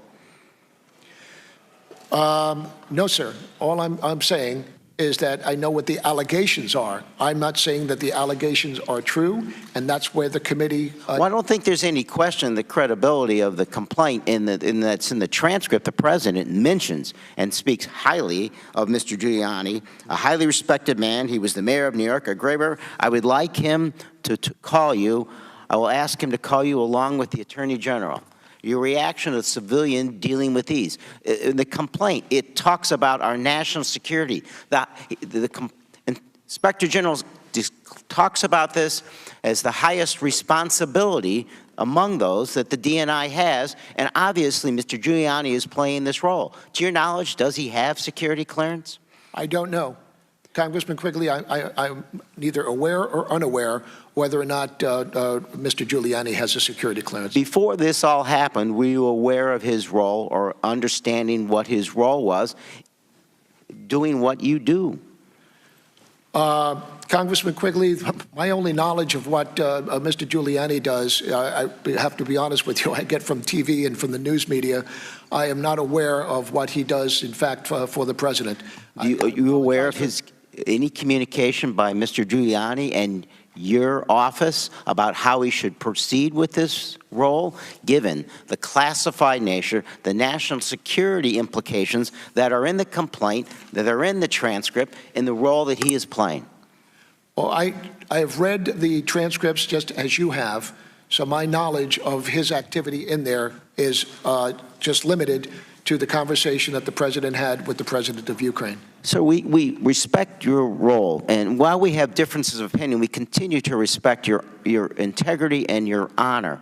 But we have this vast amount of experience you have, and we need to understand how it plays juxtaposition with the complaint. I'm reading, an OMB official informed departments and agencies that the president earlier that month had issued instructions to suspend all U.S. security assistance to Ukraine. Your reaction to that? Congressman Quigley, I think that anything that has to do with the president's lawyer in these matters should be referred to the White House and the president for that. Well, no, I'm just reading the reading the complaint. I lead and I support the intelligence community and the 17 different departments and agencies underneath my leadership. I do not lead the president, and I have no authority or responsibility over the White House. But you are aware, with all your experience, of the fact that we have this relationship with Ukraine, that they are dependent upon us, and this complaint doesn't concern you. You can't say that publicly, that it concerns you? There's a lot of things that concern me. I'm the Director of National Intelligence. And this one here, though, I just have to defer back to the conversation that the president had is his conversation. How the President of the United States wants to conduct diplomacy is his business, and is not whether or not I approve it or disapprove of it.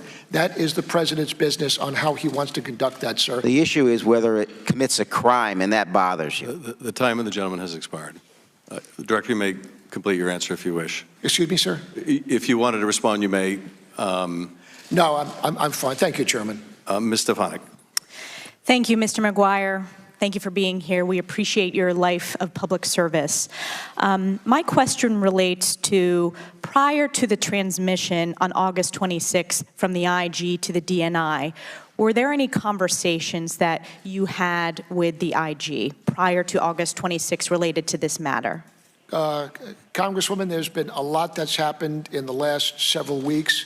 As far as the timeline is concerned, I think that I'd like to take that and get back to you and give you a full chronology, if I may, on the actual timeline of events.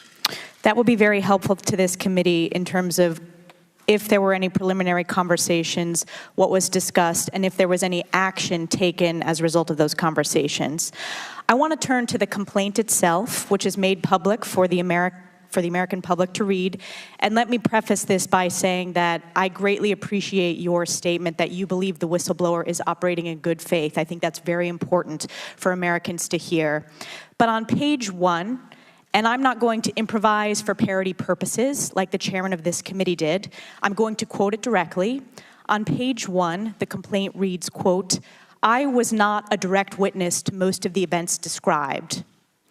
This seems like a very important line to look into. And I think the American public will have questions in particular about that line.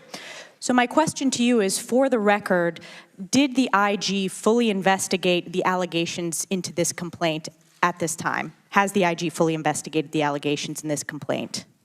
As I said earlier, Congresswoman, I believe that the Intelligence Community Inspector General did a thorough investigation with the 14-day time frame that he had, and under that timeline, to the best of his ability, made the determination that it was both credible and urgent. I have no reason to doubt that Michael Atkinson did anything but his job. Sure. So when you talk about a full investigation, were the veracity of the allegations in the complaint looked into? There were many references to White House officials. Do you know if the IG spoke with those White House officials? Do you know if he investigated, again, the truthfulness of these allegations? Or was it a preliminary investigation? Congresswoman, I'd have to defer to the IG to respond to you on that. But all I do know, although I do not know the identity of the whistleblower, I do know that Michael Atkinson had, in fact, discussed this with the whistleblower and found his complaint to be credible. As far as who else he spoke with, I am unaware of what went on in Michael Atkinson's investigation into this matter. So, as of today, the only individual that we know the IG spoke with is the complainant, is the author and the whistleblower. No, Congresswoman, what I'm saying is I am unaware who else Michael Atkinson may have spoken to. I'm just unfamiliar with his investigative process and everybody that he spoke to in this regard. Thank you for the answer on the record. Again, for the American public, they're going to have many questions as they read this complaint today.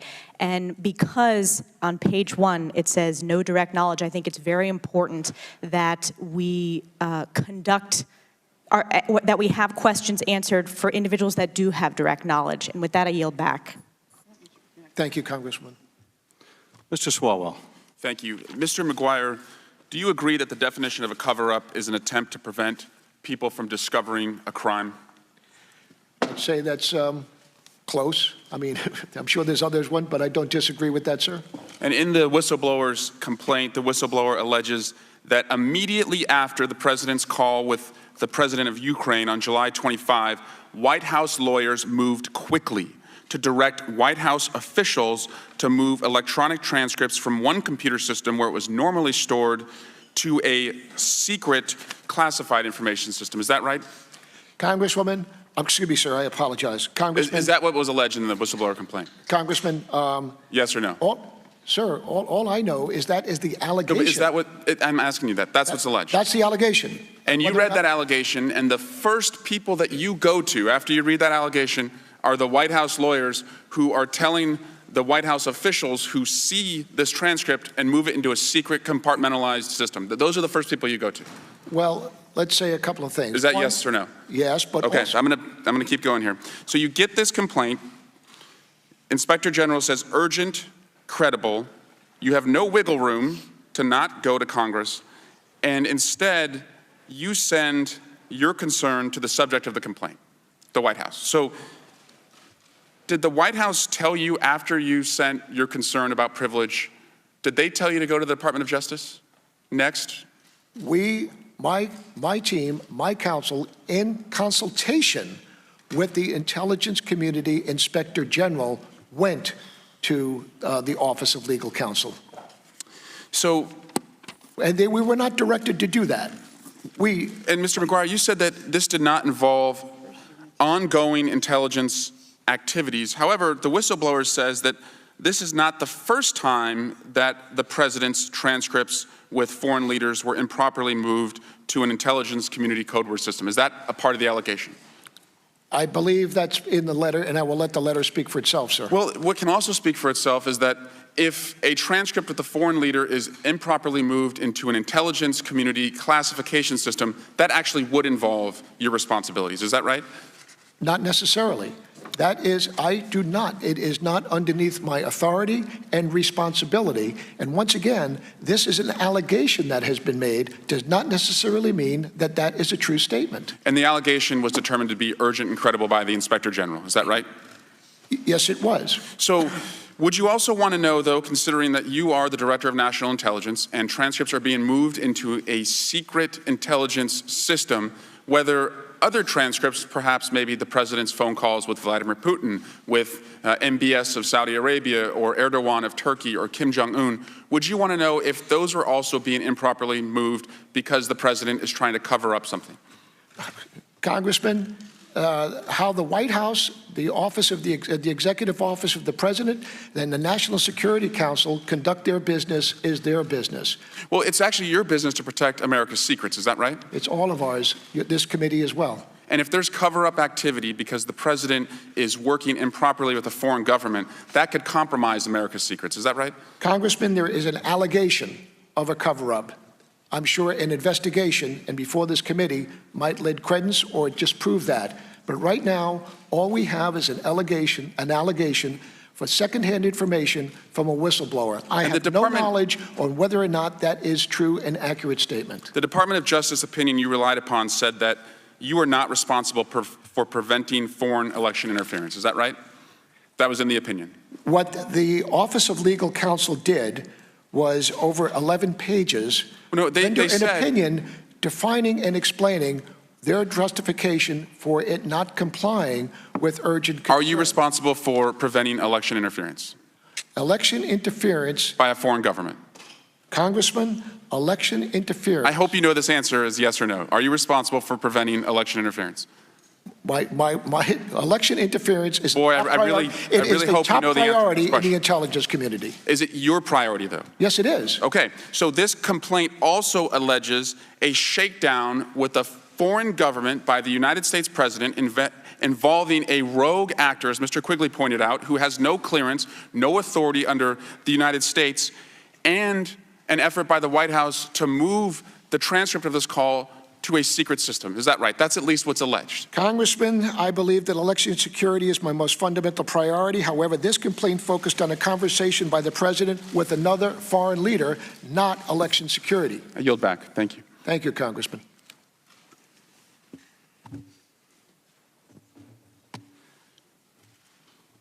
And if that conversation involved the President requesting help in the form of intervention in our election, is that not an issue of interference in our election? Chairman, once again, this was sent to the Federal Bureau of Investigation. No, I understand that, but you're not suggesting, are you, that the President is somehow immune from the laws that preclude a U.S. person from seeking foreign help in a U.S. election, are you? What I am saying, Chairman Schiff, is that no one, none of us, is above the law in this country. Mr. Hurd. Thank you, Chairman. Admiral, it's a pleasure to be here with you. I tell all my friends all the time that I've gotten more surveillance as a member of Congress than I did as an undercover officer in the CIA. And I think you've gotten more arrows shot at you, since you've been DNI than you did in your almost 4 decades on the battlefield. A specific question, the letter that's contained in the whistleblower package, it's actually dated August 12th, and I recognize this may be a better question to be asking the ICIG. That letter is dated August 12th, and it's to the chairman of the Senate Select Committee on Intelligence and to the chairman of this committee. Do you know if the whistleblower provided that letter to those 2 chairmen concurrently with the ICIG? No, Congressman. As I said earlier, I believe that the whistleblower and the ICIG acted in good faith and followed the law every step of the way. Good copy. We've talked about the way the law on the whistleblower statute says you shall share if it's decided to be an urgent concern. However, best practices has always been to share regardless of whether that urgent concern. Do you see any reason, negative impact on the intelligence community if that legislation was changed to say all whistleblower complaints should be shared with the committees? That's correct. And in addition to that, Congressman, I mean, let's just say the allegation was made against a member of this committee. Members of this committee, although you are in the Intelligence Committee, are not members of the intelligence community. And as the DNI, I have no authority or responsibility over this committee. But my question is, do you think that if every whistleblower complaint that was brought to the intelligence community inspector general was always shared with this committee, would that have any impact on intelligence equities?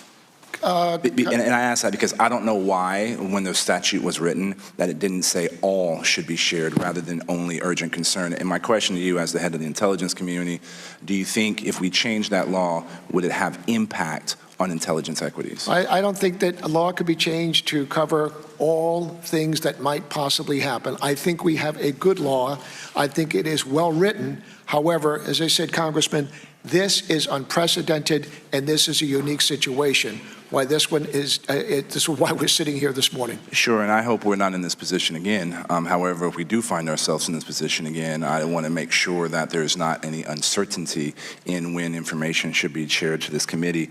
Was the ODNI, or under you or under your predecessor, aware of an OMB decision to suspend Ukrainian aid, as was alleged in this complaint?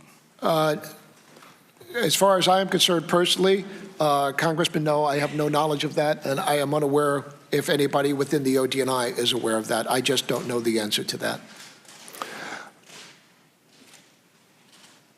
And again, I apologize for a lot of these legal questions that may be best directed at somebody else, but I feel like you have a perspective. When does OLC, Office of Legal Counsel, excuse me, guidance override laws passed by Congress? The Office of Legal Counsel does not override laws passed by Congress. What it does is it passes legal opinion for those of us who are in the executive branch. And the Office of Legal Counsel, legal opinion, is binding to everyone within the executive branch. Good copy. And I have two final questions, and I'm going to ask them together to give you the time to answer them both. What is your assessment of how intelligence operations in general are going to be impacted by this latest episode? And when I say episode, I'm referring to the media circus, the political circus, the technical issues that are related to this whistleblower revelation. You alluded to it in some of your previous questions, but I would like your assessment on how this could impact intelligence operations in the future. And I do believe this is your first time testifying to Congress in your position, right? And I would welcome in the end, I know this is a little off topic, what do you see are greatest challenges and threats to this country as the Director of National Intelligence? Well, let me answer the latter part of that. I think that the greatest challenge that we face is not necessarily, from a kinetic strike or with Russia or China or Iran or North Korea. I think the greatest challenge that we do have is to make sure that we maintain the integrity of our election system. We know right now, that there are foreign powers who are trying to get us to question the validity on whether or not our elections are valid. So first and foremost, I think that protecting the sanctity of our election within the United States, whether it be national, city, state, and local, is perhaps the most important job that we have with the intelligence community. Outside of that, we do face significant threats. I'd say number one is not necessarily kinetic, but cyber. This is a cyber world. We talk about whether or not the great competition is taking place with Russia and China, and we are, building ships and weapons to do that. But in my estimation, the great competition with these countries is taking place right now, and is doing that in the cyber realm. Admiral, my time is, I think, running out, yes, but the broader implications on intelligence operations of this current whistleblower situation. Well, I will tell you, in light of this, I clearly have a lot of work as the leader of this community to do, to reassure that, the intelligence community that, in fact, I am totally committed to the whistleblower program. And I am absolutely, absolutely committed to protecting the anonymity of this individual, as well as making sure that Michael Atkinson, who is our ICIG, continues to be able to do his job unfettered. But I think that with that, I certainly have to be proactive in my communications with my team. Mr. Chairman, I yield back the time I may or may not have. Mr. Castro. Thank you, Chairman. Thank you, Director Maguire, for your testimony today. I want to say thank you also to the whistleblower for having the courage and the bravery to come forward on behalf of the nation. Thank you to Mr. Atkinson, also the Inspector General, for his courage in coming forward to Congress. You mentioned that you believe that the whistleblower's report is credible, that the whistleblower is credible, that the whistleblower acted in good faith. You've had a chance now, as we have, and I believe the American people have, had an opportunity to review both the whistleblower complaint and the transcript that was released of the phone call between the President of the United States and the President of Ukraine. You've read both documents by now, haven't you? Yes, Congressman. Would you say that the whistleblower's complaint is remarkably consistent with the transcript that was released? I would say that the whistleblower's complaint is in alignment with what was released yesterday by the President. Okay, I want to read you a quick section of both to underscore exactly how accurate and consistent this complaint is. On page 2 of the whistleblower's complaint, the whistleblower says, according to the White House officials who had direct knowledge of the call, the President pressured Mr. Zelensky to, and then there's a few bullet points. The first one says, initiate or continue an investigation into the activities of former Vice President Joseph Biden and his son Hunter Biden. Then the third bullet point, meet or speak with 2 people the President named explicitly as his personal envoys on these matters, Mr. Giuliani and Attorney General Barr, to whom the President referred multiple times in tandem. In the transcript that was released on page 4 of the first paragraph, into what looks like the third sentence, President Trump says, the former ambassador from the United States, the woman, was bad news, and the people she was dealing with in the Ukraine were bad news, so I just want to let you know that. The other thing, there's a lot of talk about Biden's son, that Biden stopped the prosecution, and a lot of people want to find out about that, so whatever you can do with the Attorney General would be great. Biden went around bragging that he stopped the prosecution, etc. Do you have reason to doubt what the whistleblower has brought forward? Getting back into Michael Atkinson's determination on whether or not it was credible or urgent concern, as the DNI, it is not my place to ensure that it is credible. That is the ICIG's job as the inspector. He has determined that it is credible. My only trouble was that, in fact, it involves someone who is not in the intelligence community or in an organization under which I have authority and responsibility. Outside of that— But Director Maguire, you agree that it involved intelligence matters, it involved an issue of election interference, it involved an investigation of U.S. persons, including a former vice president. If you had knowledge, or the CIA had knowledge, that a government was going to investigate or drum up an investigation against a former vice president, would that not that wouldn't qualify as an intelligence matter? Would that qualify as an intelligence matter, yes or no? Well, I don't mean to say that's kind of a hypothetical question, sir. No, I don't think it's hypothetical. No, well, that's exactly what's in the transcript. That's what he's asking for. What the complaint. But that's what the President is asking the President of Ukraine to do. He's asking the President of Ukraine to investigate a former Vice President of the United States. Does that qualify as an intelligence matter that the CIA would want to know?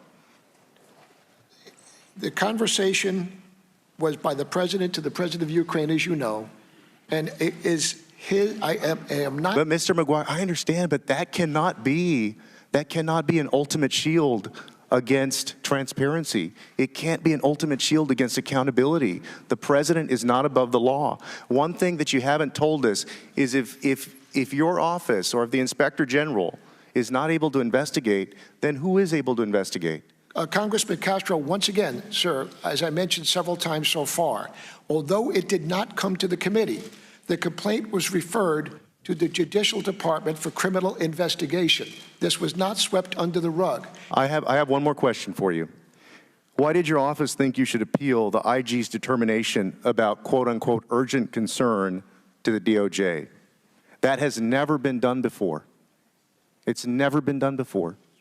This is unprecedented in that in the past that there has never been a matter that the Inspector General has investigated that did not involve a member of the intelligence community or an organization that the Director of National Intelligence... One last point I would make with respect to, you keep saying the President is not part of the intelligence community.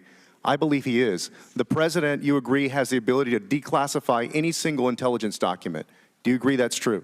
The President has original classification authority. Then how is that person outside of the intelligence community? Excuse me. He is the President of the United States above the entire executive branch. Thank you. Thank you, Congressman. Mr. Radcliffe. Thank you, Chairman. Admiral, good to see you. Good to see you again, sir. You served in the Navy 36 years. You commanded SEAL Team 2, and you retired as Vice Admiral of the Navy, correct? That's correct, Congressman. All right. And despite the fact that after that service, you became acting DNI 23 days after the Trump-Zelensky call and 4 days after the whistleblower made his or her complaint, you were subpoenaed before this committee after being publicly accused of committing a crime, correct? Yes, Congressman. Chairman Schiff wrote a letter on September 13th accusing you of being part of a, quote, unlawful cover-up, and then the Speaker of the House took it one step further. She went on national TV and said not once but twice that you broke the law, that you committed a crime. She said the acting director of national intelligence blocked him, meaning the ICIG, from disclosing the whistleblower complaint. This is a violation of the law.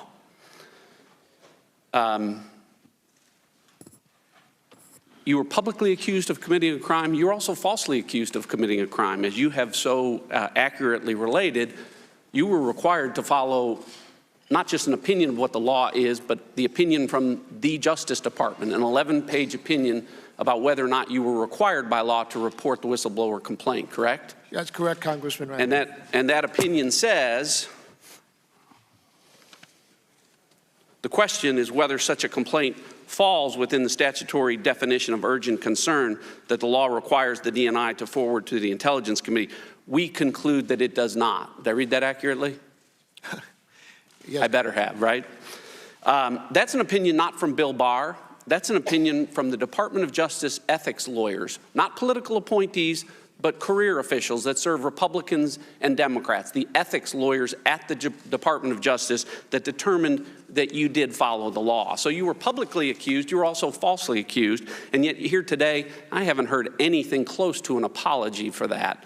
Welcome to the House of Representatives with Democrats in charge. Let me turn to the matter that we're here for. A lot of talk about this whistleblower complaint. The question is, at this point, given what we have, why all the focus on this whistleblower? The best evidence of what President Trump said to President Zelensky is a transcript of what President Trump said to President Zelensky. I'm not casting aspersions on the whistleblower's good faith or their intent, but a secondhand account of something someone didn't hear isn't as good as the best evidence of what was actually said. And to that point, despite good faith, the whistleblower is in fact wrong in numerous respects. And I know everyone's not going to have time to read the whistleblower's complaint, but the whistleblower says that I am deeply concerned, talking about the president, that there was a serious or flagrant problem, abuse, or violation of the law. The whistleblower then goes on to say, I was not a direct witness to the events described. However, I found my colleagues' accounts of this to be credible. And then talking about those accounts of which this whistleblower complaint is based on, the whistleblower tells us the officials that I spoke with told me, and I was told that, and I learned from multiple U.S. officials that, and White House officials told me that, and I also learned from multiple U.S. officials that. In other words, all of this is secondhand information. None of it is firsthand information. The whistleblower then goes on to cite additional sources besides those secondhand information. Those sources happen to include mainstream media. The sources that the whistleblower bases his complaints on include the Washington Post, the New York Times, Politico, The Hill, Bloomberg, ABC News, and others. In other words, much like the Steele dossier, the allegations in the whistleblower's complaints are based on third-hand mainstream media sources rather than first-hand information. The whistleblower also appears to allege crimes not just against the president, but says with regard to this scheme to solicit interference from a foreign country in the 2020 election that, quote, the president's personal lawyer, Mr. Rudolph Giuliani, is a central figure in this effort, and Attorney General Barr appears to be involved as well. But buried in a footnote, a couple of pages later, the whistleblower admits, I do not know the extent to which, if at all, Mr. Giuliani is directly coordinating his efforts on the Ukraine with Attorney General Barr. Attorney General does know because he issued a statement yesterday saying there was no involvement. My point in all of this is, again, the transcript is the best evidence of what we have, and so that the American people are very clear what that transcript relates is legal communications. The United States is allowed to solicit help from a foreign government in an ongoing criminal investigation, which is exactly what President Trump did in that conversation. So if the Democrats are intent on impeaching the president for lawful conduct, then be my guest. I yield back. Thank you, Congressman Ratcliffe. Mr. Heck. Thank you, Mr. Chairman. Director, thank you for being here, sir. Thank you very much for your service. I want to step back a little bit and kind of put into perspective, I think, what's at stake here. Obviously, yesterday, the White House released the transcript of that July 25th conversation between President Trump and President Zelensky. And we now know that this phone call was indeed a part of the whistleblower complaint. Yesterday, the chair at a press conference characterized the president's conversation in that call as a shakedown of the Ukrainian leader. He was not suggesting that it was a shakedown for either information or money, but instead it was a shakedown for help to win a presidential election, which is coming up next year. So now let's fast rewind to May 7th of this year, when FBI Director Christopher Wray testified before the United States Senate that, and I'm quoting now, any public official or member of any campaign should immediately report to the FBI any conversations with foreign actors about, quote, influencing or interfering with our election. Director Wray is, of course, the top cop in the United States of America. You agree with Director Wray, do you not, sir?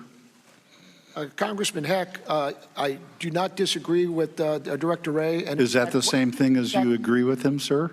Yes. Okay, thank you. Let me go on. Fast forward. It was referred to the FBI. Let me fast forward. Yes, sir. Was it referred to the FBI by the president who actually engaged in the conversation? No, it was not. Let me fast forward to June 13th, when that's 5 weeks in advance of that, when the chair of the Federal Elections Commission made the following statement. Follow me, please. Let me make something 100% clear to the American public and anyone running for public office.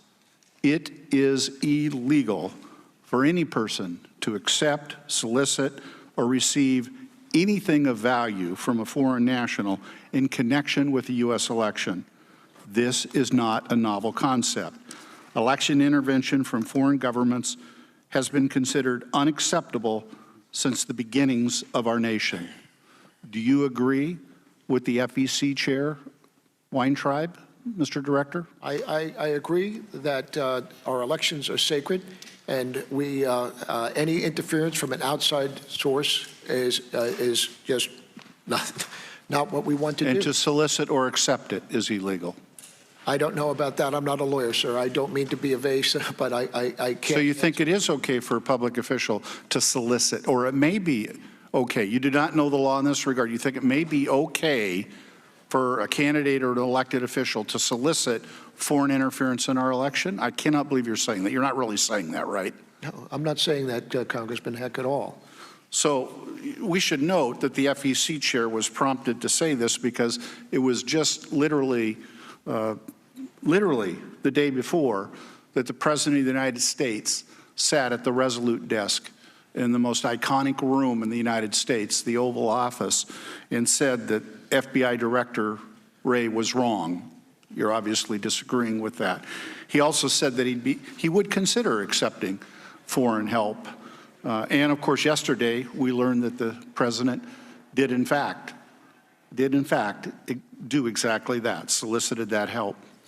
Director, whether it's this president or any president, do you believe it is okay for the President of the United States to pressure a foreign country into helping him or her win an election? Congressman Heck, I believe that no one is above the law, and we've discussed what we think applies to the law. So it is illegal to solicit? No, I can't answer that. Once again, sir. I can't reconcile your two statements. Is it okay for a president to pressure, any president, to pressure a foreign government for help to win an election? It is unwarranted. It is unwelcome. It is bad for the nation to have outside interference, any foreign power.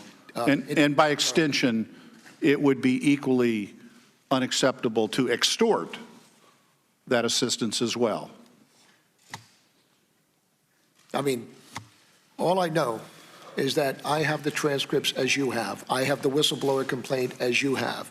And I wasn't referring to the whistleblower complaint, but if any president were to do this, and I accept your answer, I think it's beyond unacceptable, Director. Yes, sir. I think it's wrong, and I think we all know it. I think we were taught this at a very young age, and there's a voice within most of us, unfortunately, evidently not all of us, that suggest that it is wrong. It is illegal, and it is wrong. And I thank you, sir, and with that, I yield back. But, Congressman, if I may just answer once again. I've run out of time, sir. No, you've got. Oh, Director, you may answer. Thank you. Director, Go ahead, Director, go ahead. Feel free to respond. Once again, it was referred to the Federal Bureau of Investigation. Not by the president. No, by this office. Right. And by the Office of and by the ICIJ. Director Wray said that any candidate or elected official should immediately report it. He didn't say that the director of O&I should report it, although you should and you did, thank you. But the person involved did not do what Director Wray said should occur, period. Thank you, Congressman. Thank you, sir. Mr. Welch. Thank you. Director, I want to say thank you. There's nobody in this room who can claim to have served their country longer and more valiantly than you. And I heard in your opening remarks that your family before you has been committed to this country, and I say thank you. Second, I appreciated your candor when, in your opening statement, you acknowledged that the whistleblower acted in good faith. And third, I appreciated your acknowledgement that the Inspector General also acted in good faith and according to his view of the law. And I want to say this. When you said you were in a unique position, that's an understatement. You got a complaint involving the President of the United States and also the United States Attorney General. I disagree with some of the decisions you made, but I have no doubt whatsoever that the same sense of duty that you applied in your long and illustrious career guided you as you made these decisions. So thank you for that. But I want to ask a few questions about the extraordinary document that came to your attention. The DNI has jurisdiction over foreign interference in our elections, correct? That's correct. And of course, you're aware, as we all are, of the Mueller report and his indictments against 12 foreign nationals, Russians, who actively interfered in our election, correct? I have read the report, yes. Yeah, so it's just a huge responsibility that your agency has, correct? In this case, because of the two things you mentioned, that the president is the one person that's above the intelligence community in your sense about executive privilege, you did not forward the complaint to us, correct? I did not forward. Yes, Congressman Welch, because I was still working with the White House. No, I understand yes, that. You've been very clear on that. But let me just ask a hypothetical just to show the dilemma that you were in. Let's say a U.S. senator who is well-connected, or a private citizen really well-connected, had access to and had a conversation as a result of that with the leader of a foreign country, and asked that person for a favor, the U.S. Senator, let's say, of providing dirt on a political opponent, is that something that you would see that should be forwarded to this committee? Congressman, I don't mean to be disrespectful, but it's very difficult to answer hypothetical questions.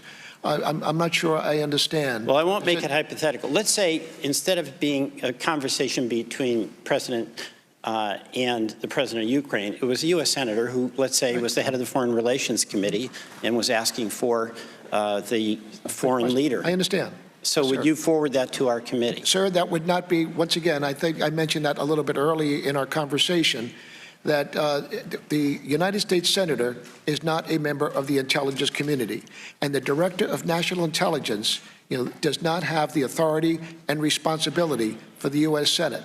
So any wrongdoing in that regard should be referred to the Department of Justice for criminal investigation. Right, well, I'd respectfully disagree with you, because obviously that would be a solicitation by that U.S. Senator for interference in our elections, and that's in your jurisdiction, correct? Well, election interference is indeed, yes, Congressman Walsh. Okay. But once again, Congressman, although it is, as far as what the legal responsibility to do in compliance with the Intelligence Reform Act, the Whistleblower Protection Act, it does not, the statute does not allow for that to be done. Well, I disagree with that. Yes, sir. But here's the dilemma that you were in and we're in, but we're going to now be able to follow up because executive privilege, if it existed, was waived. Under your approach, as you saw it, it means that no one would be investigating the underlying conduct because, in this case, executive privilege applies or may apply. And number two, the president who had the conversation is above the law. So that's a dilemma for our democracy, is it not? The complaint was sent to the Federal Bureau of Investigation, totally disregarding any concern for executive privilege. I understand, but the Federal Bureau of Investigation never did a follow-up investigation, right?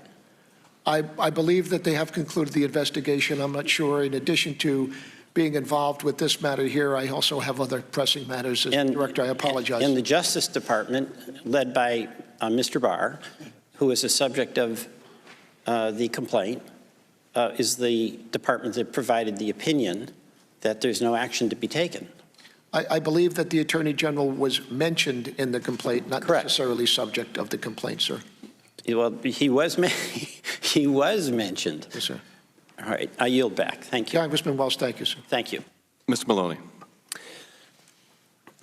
Director Maguire, what was your first day on the job? My first day on the job was Friday the 16th of August, and I think I set a new record in the administration for being subpoenaed before any other. Yeah. You had a heck of a first week, didn't you, sir? Not that much going for me, sir. The complaint is dated August 12th. Whatever else you've done right in your career, sir, your timing is got to be something you worry about. Congressman, I think that Dan Coates' timing is better than mine. Sir, look, there's been a lot of talk here today about the process. I just want to summarize a couple of things, if that's okay. Yes, So sir. you're in your first couple days on the job, sir. You're hit with this complaint, and it says that the President of the United States pressured a foreign leader to help him investigate a political opponent. And that political opponent's son, in fact, that president asked the foreign leader to work with a private citizen, Mr. Giuliani, and the Attorney General of the United States, Bill Barr, on that scheme. The president at that time, not in dispute, was withholding $391 million of assistance, holding that over that Ukrainian president's head. That Ukrainian president raises in the conversation U.S. military assistance, javelins, defensive weapons. He's got Russian troops in his country. The wolf is at the door. The president asks for a favor, complains about Ukrainian reciprocity. Not getting enough from you, that's what reciprocity is, right? We got to get something from you if we're giving something to you. He names the political opponents by name, the Bidens. Ukrainian president says he'll do it, that he'll do the investigation. That's what you're hit with. And you're looking at that complaint that in the second paragraph alleges serious wrongdoing by the President of the United States. And the first thing you do is go to the President's men at the White House and women and say, should I give it to Congress? And in the second paragraph of that complaint, sir, it also suggests the Attorney General could be involved. And the second thing you do is go to the Attorney General's people at the Justice Department and ask them if you should give it to Congress. Sir, I have no question about your character. I've read your bio. I have some questions about your decision and the judgment in those decisions. See any conflicts here? Congressman Maloney, I have a lot of leadership experience. I do. And as you said, it came to me very early on in this. The fact that I am the acting DNI and I was still using Garmin to get to work, that this came to my attention involving the President of the United States and the important matter of this. In the past, as I said before, I have always worked with legal counsel. Because of the magnitude and the importance of this decision, I just, sir, as a naval officer for years, I just thought it would be prudent. I understand now, I also want to say, point. sir, if I may, my life would have been a heck of a lot simpler without becoming the most famous man in the United States. Don't doubt that at all, sir. My question, sir, is when you were considering prudence, did you think it was prudent to give a veto power over whether the Congress saw this serious allegation of wrongdoing to the two people implicated by it? Is that prudent? I have to work with the situation as it is, Congressman Maloney. Only the White House can determine or waive executive privilege. There is no one else to go to. And as far as a second opinion, my only avenue of that was to go to the Department of Justice Office of Legal Counsel. And you understand, sir, that if unchallenged by your own Inspector General, your decision, that prudence, would have prevented these serious allegations from ever reaching the Congress. Quick question. In response to Mr. Himes, I think you left the door open that you spoke to the President of the United States about this whistleblower complaint. Sir, did you speak personally to the President of the United States at any time about this complaint? Congressman, once again, I am the President's intelligence officer. I speak to the President. I cannot say one Mr. way. Director, I know you speak to the President a lot. It's a simple question, sir. Did you speak to him about this whistleblower complaint? Yes or no? Congressman Maloney, my conversation with the President of the United States is privileged. So you're not denying that you spoke to the President? I'm not asking you for the content, sir. I don't want the content. Did you or did you not speak to the President about this whistleblower complaint? I speak to the President about a lot of things, and anything that I say to the President of the United States in any forum is privileged. Not asking for the content. Are you denying that you spoke to the President? I am just telling you once again, I speak to the President, and anything I say to the President is confidential. Thank you, sir. Sir, yeah, I mean, that's the way it is. I understand. Thank you. And Director, you understand, we're not asking you about your conversations with the President about national security, about foreign policy, about the National Counterterrorism Center. We just want to know, did you discuss this subject with the President? You can imagine what a profound conflict of interest that would be. Did you discuss this subject, this whistleblower complaint, with the President? You can say, I did not discuss it with him, if that's the answer. That doesn't betray any privilege. And you can say, I did discuss it with him, but I'm not going to get into the content of those conversations. That question you can answer. Chairman Schiff, once again, you know, my conversation, no matter what the subject is with the President of the United States, is privileged conversation between the Director of National Intelligence and the President. Ms. Demings. Thank you so much, Mr. Chairman, and Director Maguire, thank you for being here with us today. Thank you for your service. Good morning, Congresswoman. I know you said that you took your first oath in 1974. Yes, ma'am. That's a long time, but a long time to be proud of the service. I took my first oath in 1984 when I was sworn in as a law enforcement officer, and I thank you so much for saying that public service is a sacred trust, because regardless of the circumstances or who's involved, public service is a sacred trust. I've had an opportunity as a law enforcement officer, I'm a member of Congress now, but to investigate internal cases involving other personnel. I've had an opportunity to investigate numerous other cases, criminal cases, and never once, just for the record, Director Maguire, did I ever go to the suspect or the defendant or the principal in those cases to ask them what I should do in the case. There's been a lot of talk this morning. The whole discussion, the whole reason why we're here centers around the U.S. relationship with Ukraine. I think you would agree that Ukraine is very dependent on the United States in terms of assisting them in defending themselves. Could you, based on your many years of experience in the military and now in your new position, talk a little bit about that relationship and how important it is for the United States to assist Ukraine if they're ever going to be able to defend themselves? Yes, Congressman, I think that the United States has been extremely supportive of Ukraine. I would say that they are relying on us as they rely on other people in Europe. And I would also say that the United States is probably paying more of their fair share for the support of Ukraine than the others. The threats are real for the Ukrainian people, and the stake of freedom and democracy is also, even though it's in the Ukraine, is also very much a concern. So based on that, you would say Ukraine probably could never get there without the support and the assistance of the United States or from the United States of America? I would say that if others were willing to step up and support, they might be able to get there. But they are not. We're there. And so I think you've said it would be difficult for Ukraine to meet that goal of defending themselves without our support, correct? I would say it would be a challenge, yes, Congresswoman. This complaint outlines a scheme by the President of the United States, and I'm not really sure what to call Rudy Giuliani these days, what his role is. Maybe he's the new fixer, I'm not sure. But either way, it involves a scheme to coerce Ukraine, this country that you say is so very dependent on the United States to defend themselves, to coerce Ukraine into assisting the president's re-election efforts in 2020. In the report from your Inspector General, the memo that was sent to you, it says on July 18th, the Office of Management and Budget official informed the departments and agencies that the president earlier that month had issued instructions to suspend all U.S. security assistance to Ukraine. Neither OMB nor the NSC staff knew why this instruction had been issued.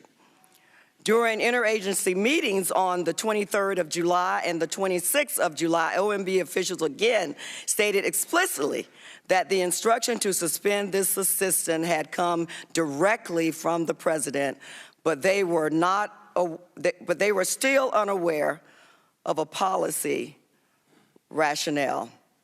So the 23rd, 26th, on the 18th, this issue first came up where the president was rescinding or suspending that assistance that you said Ukraine so desperately depends on.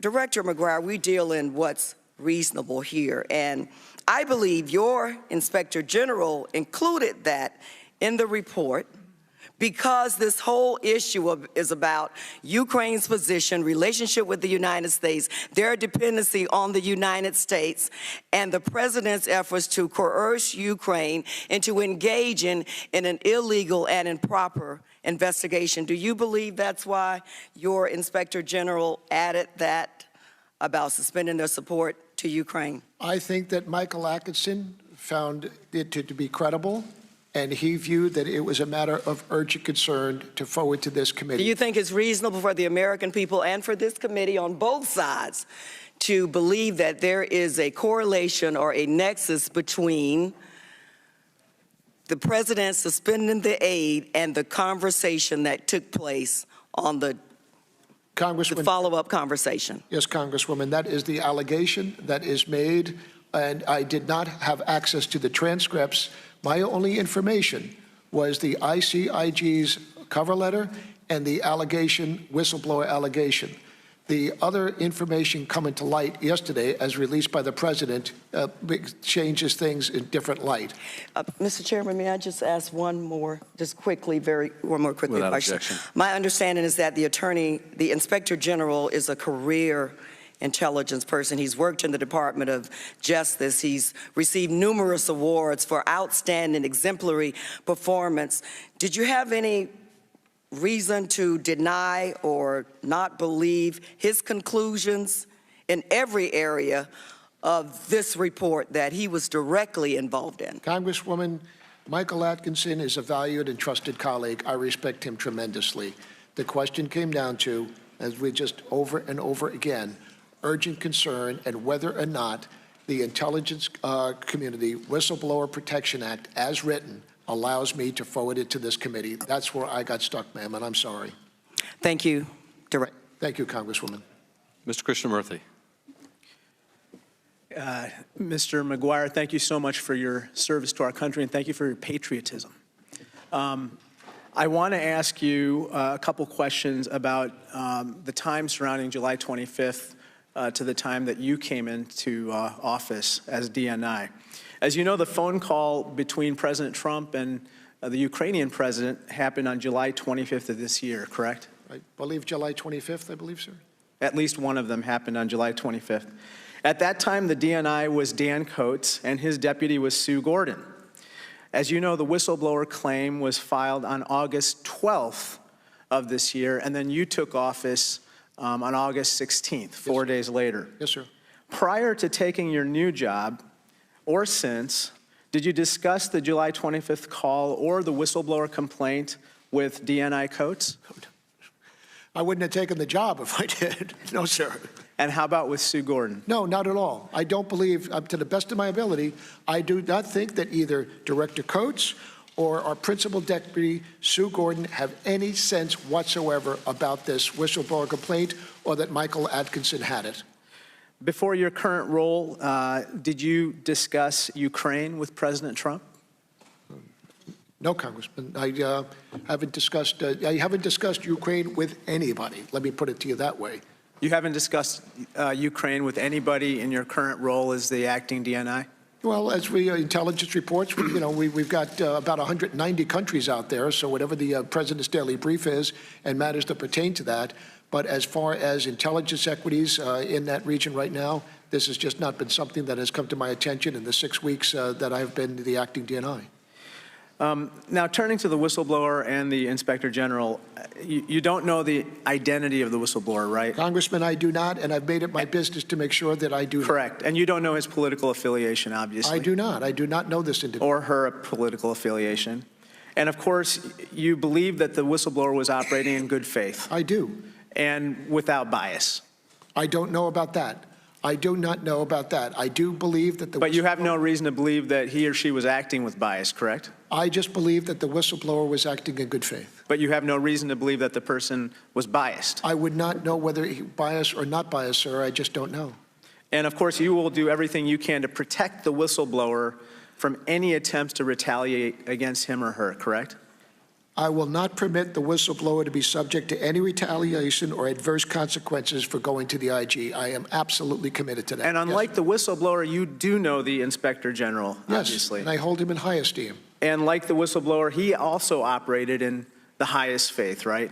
I believe that Michael Atkinson, yes. And interestingly, Mr. Atkinson was actually appointed by President Donald Trump, right?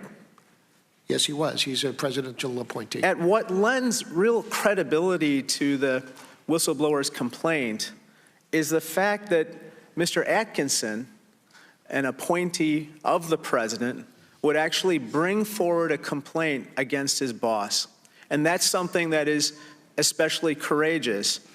What I want to hear from you is that you will also do everything you can to protect Mr. Atkinson from potential retaliation. Congressman, absolutely. Very good. Now, the White House released a memorandum of telephone conversation from the July 25th, 2019 call, right?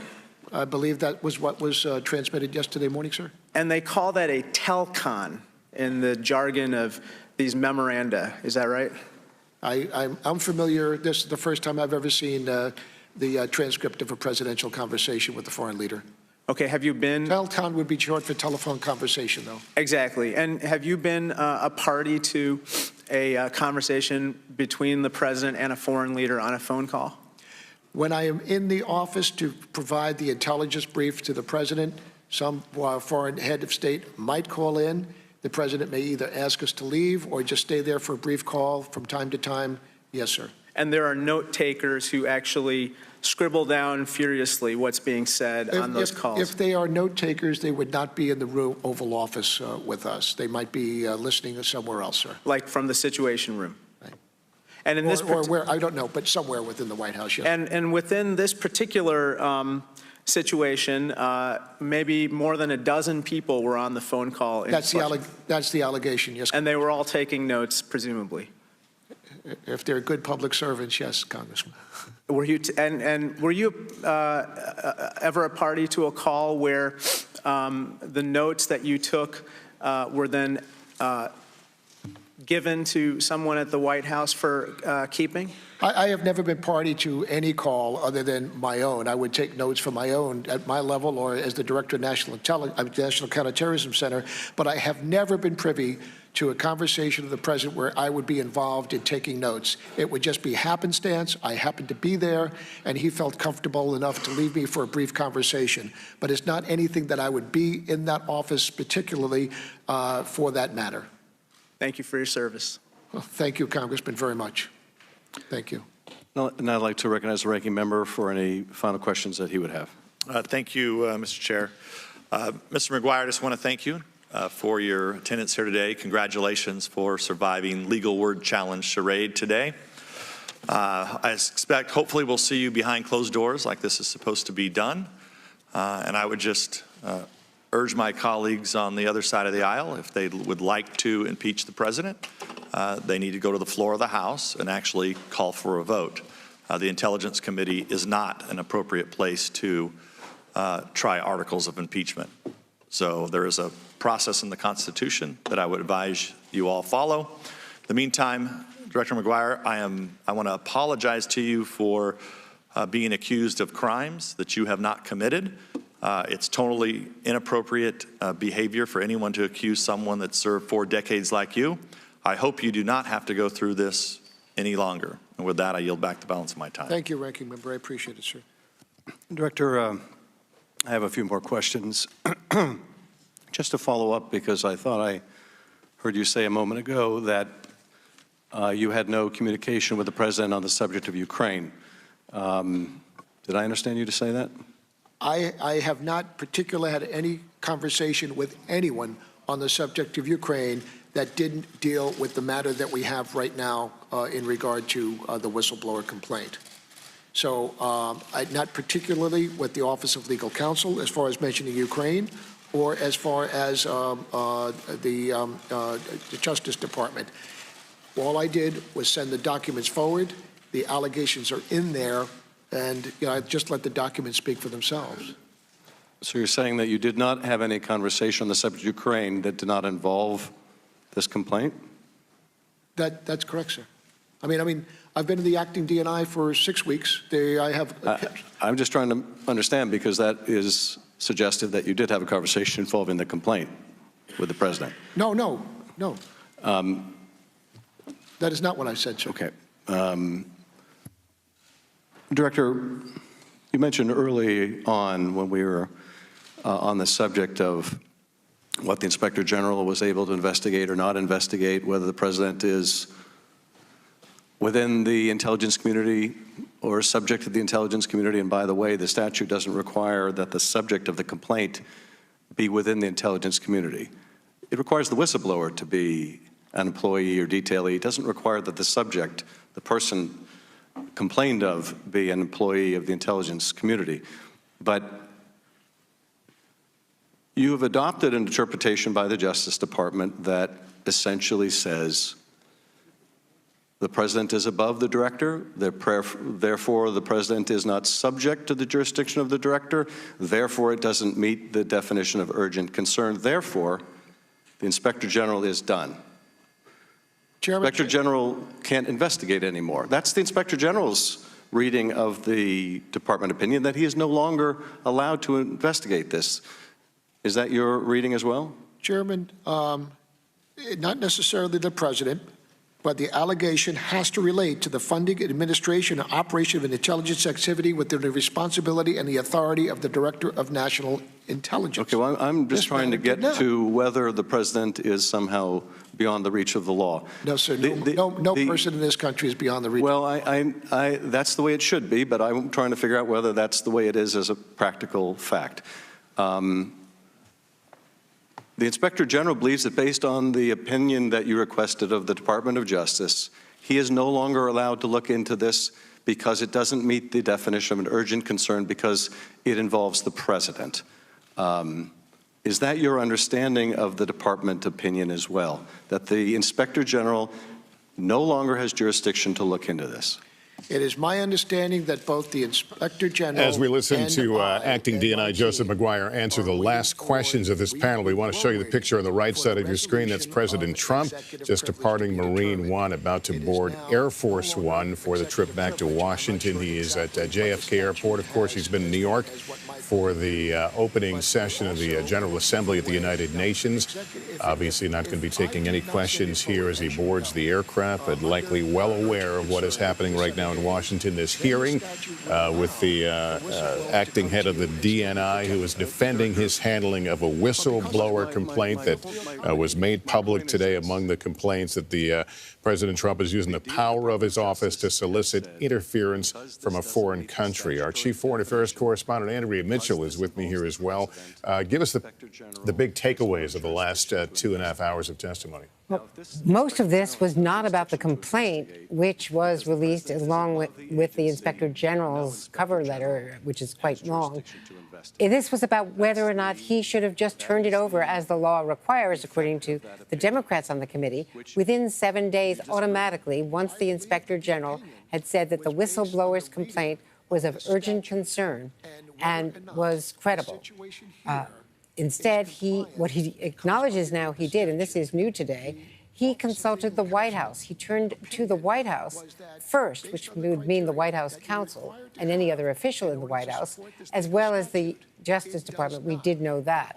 And the Office of Legal Counsel of the Justice Department ruled that there is a matter of executive privilege here, that is therefore not an urgent concern, and it does not have, that the Inspector General does not have the authority to turn it over. Right, but what we also learned in this whistleblower complaint is that it potentially implicates not only the president, but the Attorney General, William Barr. So the question is, do you give that material to the people who are subject of the complaint? And that is exactly what Chairman Adam Schiff and all of the other Democrats are saying. And what they seem to be focusing on is what they see as an obstruction or a cover-up. And that could, of course, potentially lead to an article of impeachment.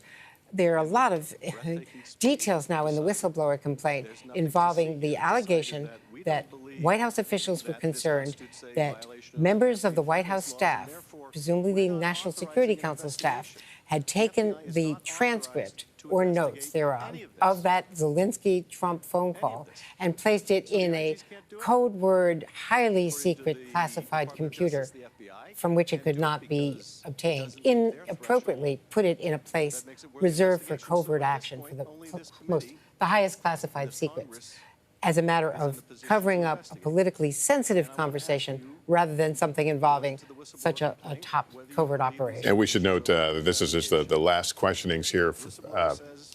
I believe.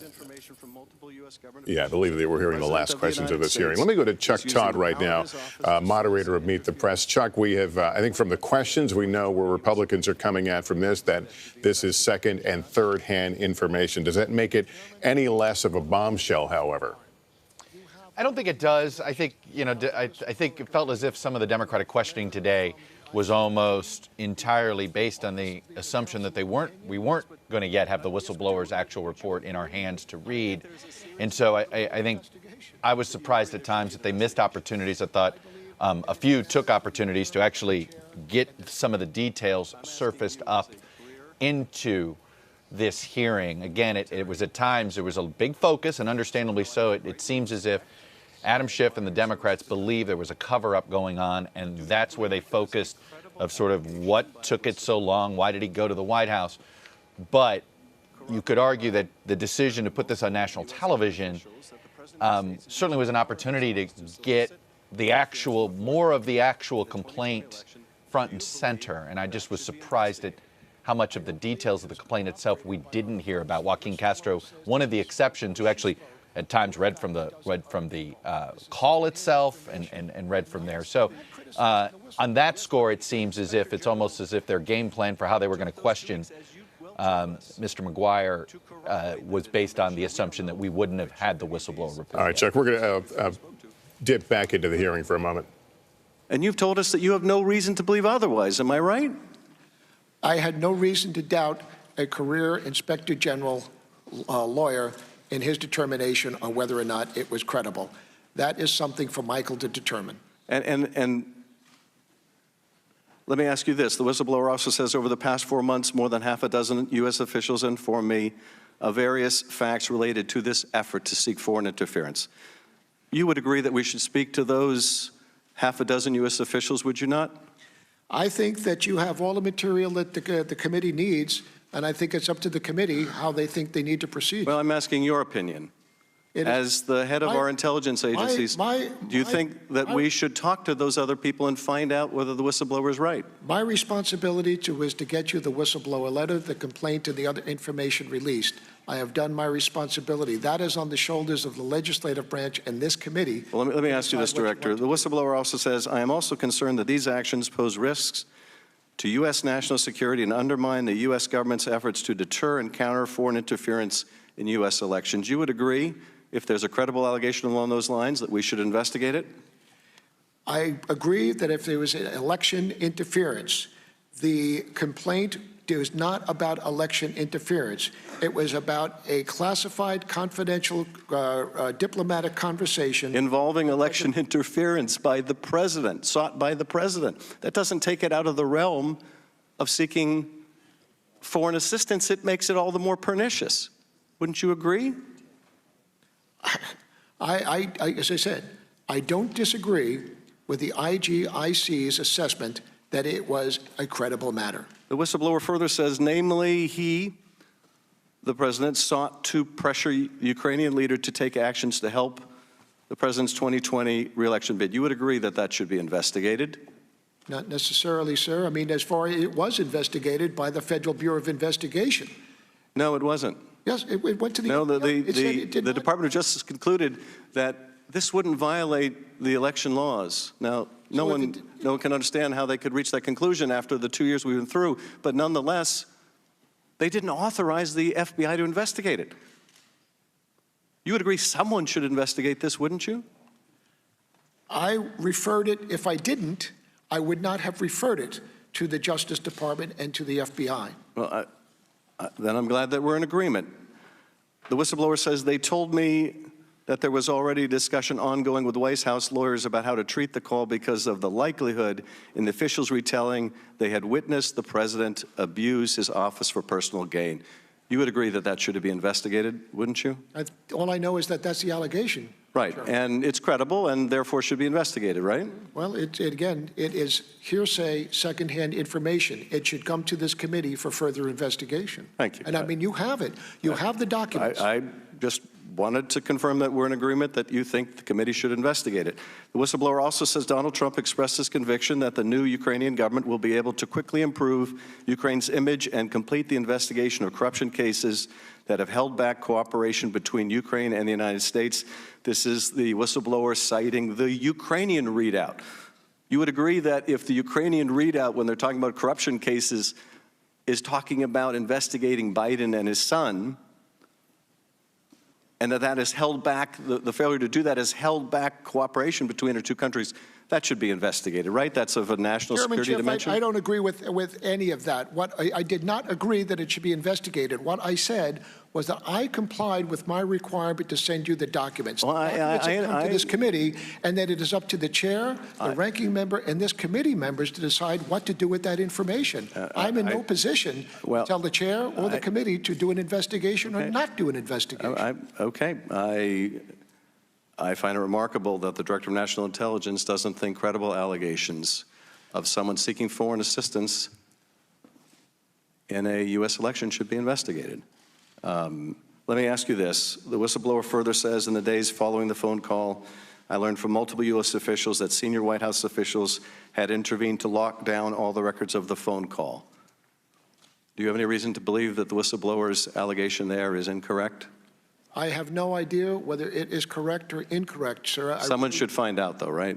Excuse me? Someone should find out if it's correct, shouldn't they? I don't know if that is an incorrect allegation. I mean, I just do not know. Again, that is the work, that is the business of the executive branch of the White House and the office of the White House. Well, corruption is not the business, or it shouldn't be, of the White House or anyone in it. What the White House decides to do with their privileged communications and information, I believe, is the business of the White House. Do you believe that's true even if that communication involves crime or fraud? I'm sure you're aware that there's an exception to any claim of privilege. The privilege can't be used to conceal crime or fraud. As I said before, any crime or fraud or instances of wrongdoing should be referred to the Justice Department for investigation, as I did. The whistleblower further alleges that White House officials told the whistleblower they were directed by White House lawyers to remove the electronic transcript, that is, of the call, from the computer system in which such transcripts are typically stored, and instead it was loaded into a separate electronic system that is otherwise used to store and handle classified information of a especially sensitive nature. One White House official described this act as an abuse of the electronic system. I do not know whether similar measures were taken to restrict access to other records of the call, such as contemporaneous handwritten notes taken by those who listened, and we should find out, shouldn't we? Chairman Schiff, when I received the letter from Michael Atkinson on the 26th of August, he concurrently sent a letter to the Office of White House Counsel asking the White House Counsel to control and keep any information that pertained to that phone call on the 25th. It was a lengthy letter. Michael would be able to address it better, but I do believe that the ICIG, I know that the ICIG has sent a letter to the White House Counsel requesting that they keep all of that information. But you would agree that if there's a credible allegation from this credible whistleblower that White House officials were moving these records into a system that was not designed for that purpose in an effort to cover up, essentially, potential misconduct, that ought to be looked into. You would agree with that, wouldn't you? To the best of my knowledge, when this allegation came forward, this whistleblower complaint on the 12th of August, I have no idea what the timeline was as far as whether or not the White House, the National Security Council, or anybody involved in that conversation, what they did with the transcripts, where they put them. I just have absolutely no knowledge, nor the timeline of that, Chairman. It is not something that would be under my authority or responsibility.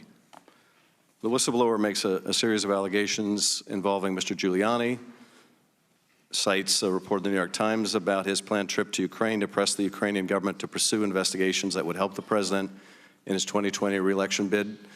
You would agree that if the president was instructing his personal lawyer to seek,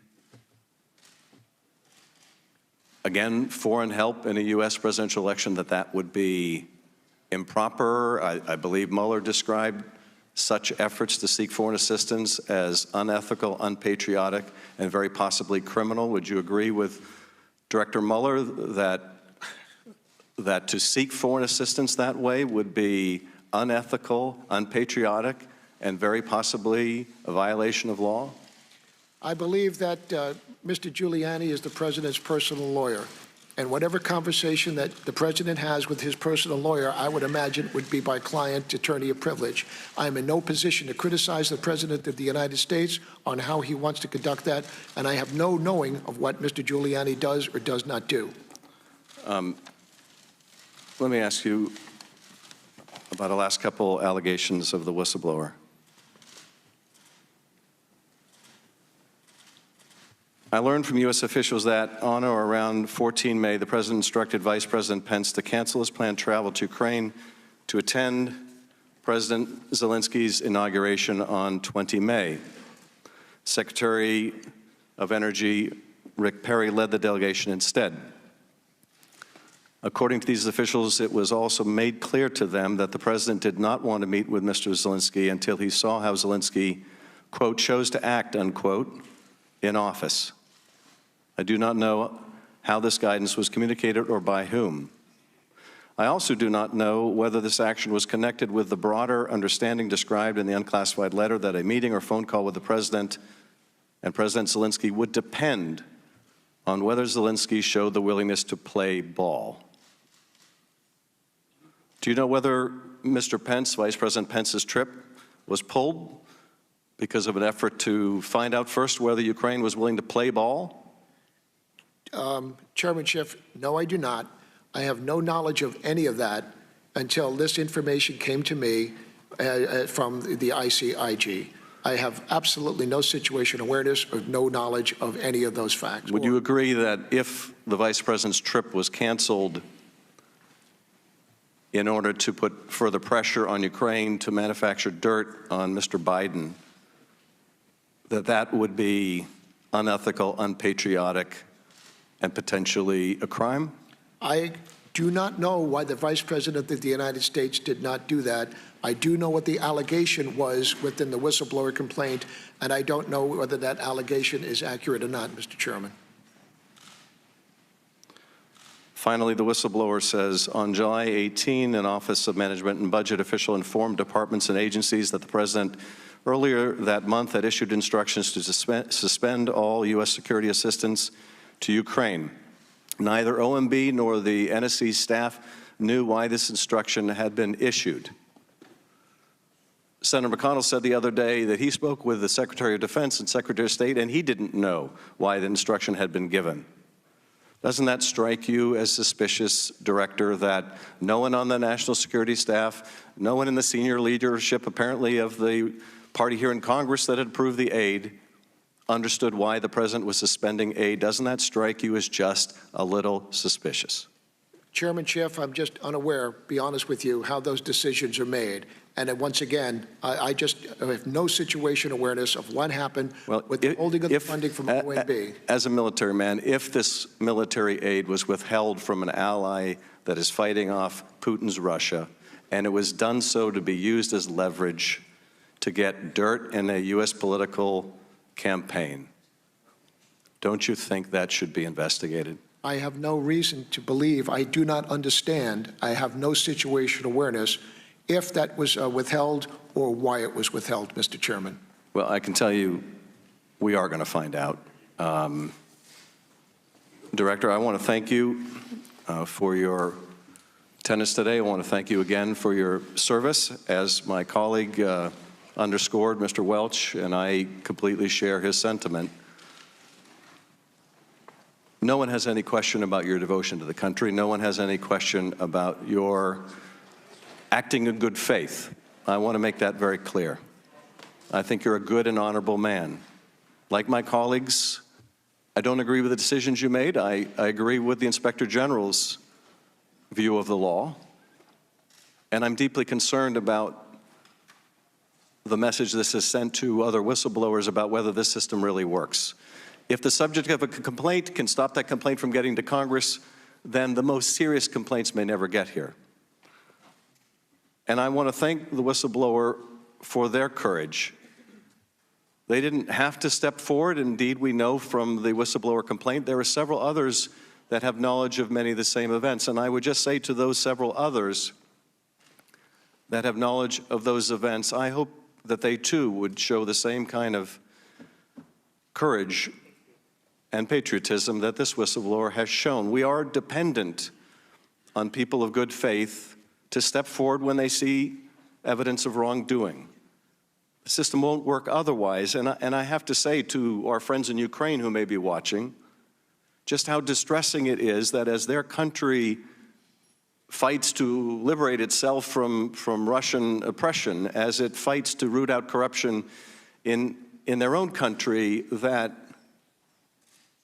what they would be treated to by the President of the United States would be the highest form of corruption in this country.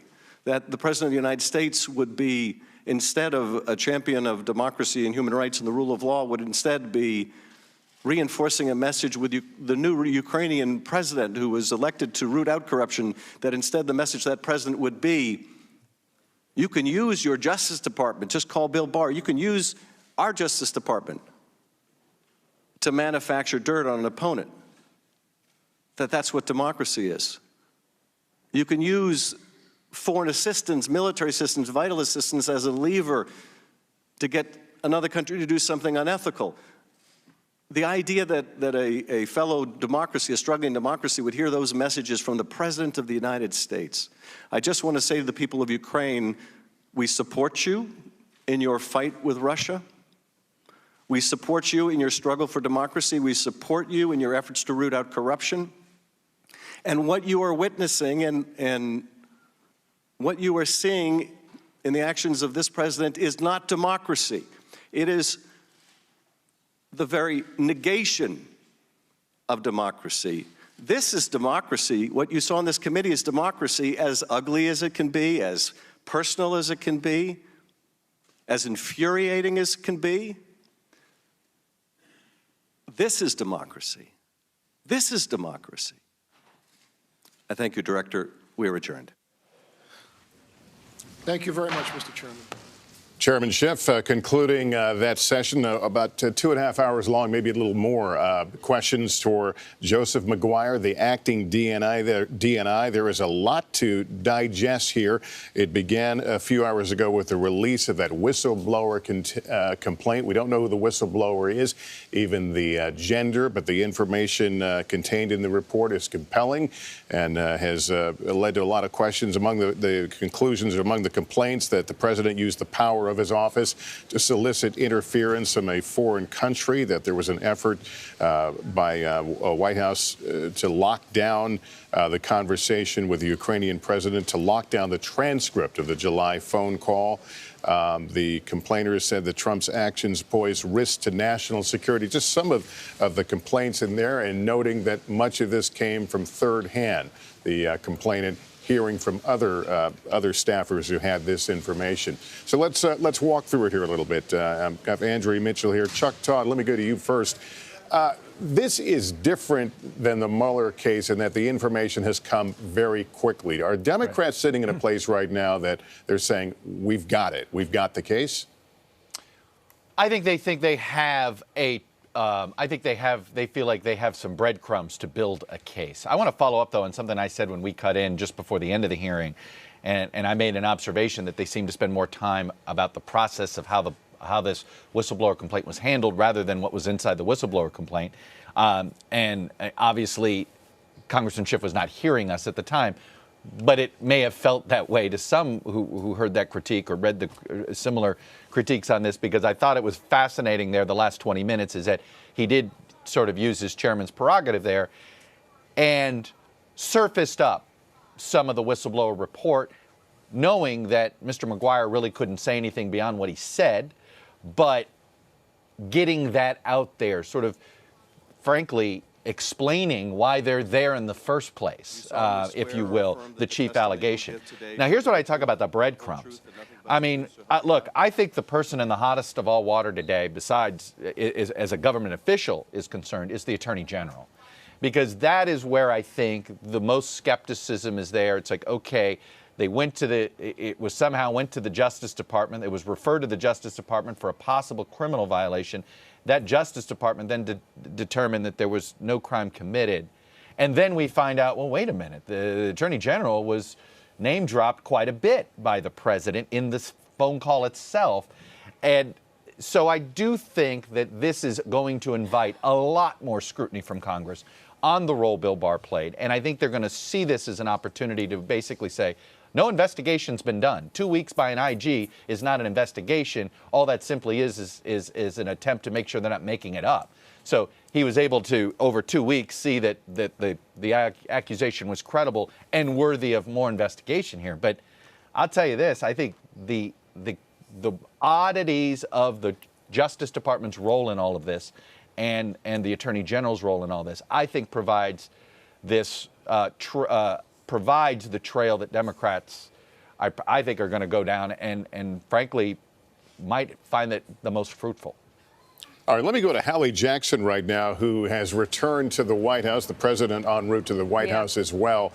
Hallie, what is the buzz right now around the White House? Okay, so a couple of things, Lester, and let's just set the stage here because the president, it's a quick flight, as you know, from New York down here to Washington, so we will be hearing from him directly for what may be his first reaction to what we've seen over these last 3 hours or so, if the president does decide to stop here at the White House and take questions from reporters, as he often does. The buzz, Lester, I can tell you, jive so far seems to sync with what we've heard in the line of questions from some of those Republican members on the House Intelligence Committee, trying to acknowledge or portray this as essentially a witch hunt, in the words of the president, an unfair attack essentially on President Trump. I can tell you what we've heard now officially from folks here at the White House, and that is that there's nothing to see in this whistleblower complaint, essentially calling it a cobbled together narrative of third-hand accounts and other news sourcing. Let me just say this, though, Lester. There are pieces that have been revealed, and you heard Congressman Schiff get to some of them in that last bit of questioning, that have not been previously reported. Perhaps most troublingly to some of the president's critics, the idea that other phone calls besides this one between President Trump and Ukrainian President Zelensky had been shifted into this other electronic system, essentially meant for extremely sensitive national security calls. That's at the crux of what Democrats have been alleging is a cover-up by the White House and by President Trump. But it appears that, according to this whistleblower complaint, the allegation is that it is not just this call. There are others involved as well. That, I think, is going to be one of the discussion points and one of the key questions that folks will be driving at here over the next several days. That's not going away anytime soon, Lester. Do you get any sense of a weariness at the White House from staffers in general that here we are again on the defense? Well, you know, it's interesting, Lester, because they spent 2 years on the defense, right, as it related to the special counsel investigation. But the facts of this matter are different in that the president is acknowledging, and we now have a summary of the phone call with President Zelensky. We have the president acknowledging that this came up in a conversation. In some ways, the underlying facts of what happened are not in dispute. On that, President Trump, Democrats can agree. They're looking at black and white at the same thing. It's a function of how they interpret it. There is actually, when you talk to some folks behind the scenes, privately, allies of the president, people in the president's orbit, there's a little bit of trepidation here because this is different than the last 2 years. The president does not want to be impeached. There is some bluster that you will see sometimes publicly from the president and his team, but he doesn't want this. And there is some concern that I think is building privately, not publicly, about what this could mean for President Trump and his political prospects. All right, Hallie, if we see him, if he steps out in front of the cameras, we'll certainly switch back your way. Let me bring back Andrea Mitchell, though. Andrea, let's talk about what was kind of mentioned there. Are tentacles already growing from this since yesterday? Yes, and absolutely. Chuck mentioned William Barr, the Justice Department clearly, and Barr's leadership of it and his decisions in this case, as well as his being mentioned, even if he says that he did not do anything about the president's promises to Zelensky or suggestion to Zelensky that he, Barr, and Giuliani both be in touch about this supposed conspiracy. Even if Barr did not do anything, he is already mentioned in that call and should not, arguably, according to the Democrats on this committee, have been at all involved in making a decision about whether this complaint went forward. He's involved. Pompeo is involved, the Secretary of State. He's apparently addressing this now at a news conference, but the U.S. ambassador to Ukraine was forced out of office in April and May of last year, recalled from Kyiv, and then basically removed from office after objecting, apparently, to Rudy Giuliani's being involved in all of this. Rudy Giuliani's now is a name that's figuring and he's involved in this. But you've got, so the Secretary of State, Mike Pence did not go to the inaugural of Zelensky when all of this was taking place. He was yanked from the official inaugural delegation, and Rick Perry, the Energy Secretary, was sent in his place. So Mike Pence was clearly involved in decisions that were made in the White House about pulling him back from this. A lot of top officials are implicated. All right, Andrea, there's, as we said, a lot to digest. That concludes our coverage for now. Watch for continuing developments on MSNBC and NBCNews.com. And, of course, I'll be back with a complete wrap-up tonight on NBC Nightly News, or, as events warrants, we'll jump on the air. For now, I'm Lester Holt, NBC News, New York. Good day, everyone.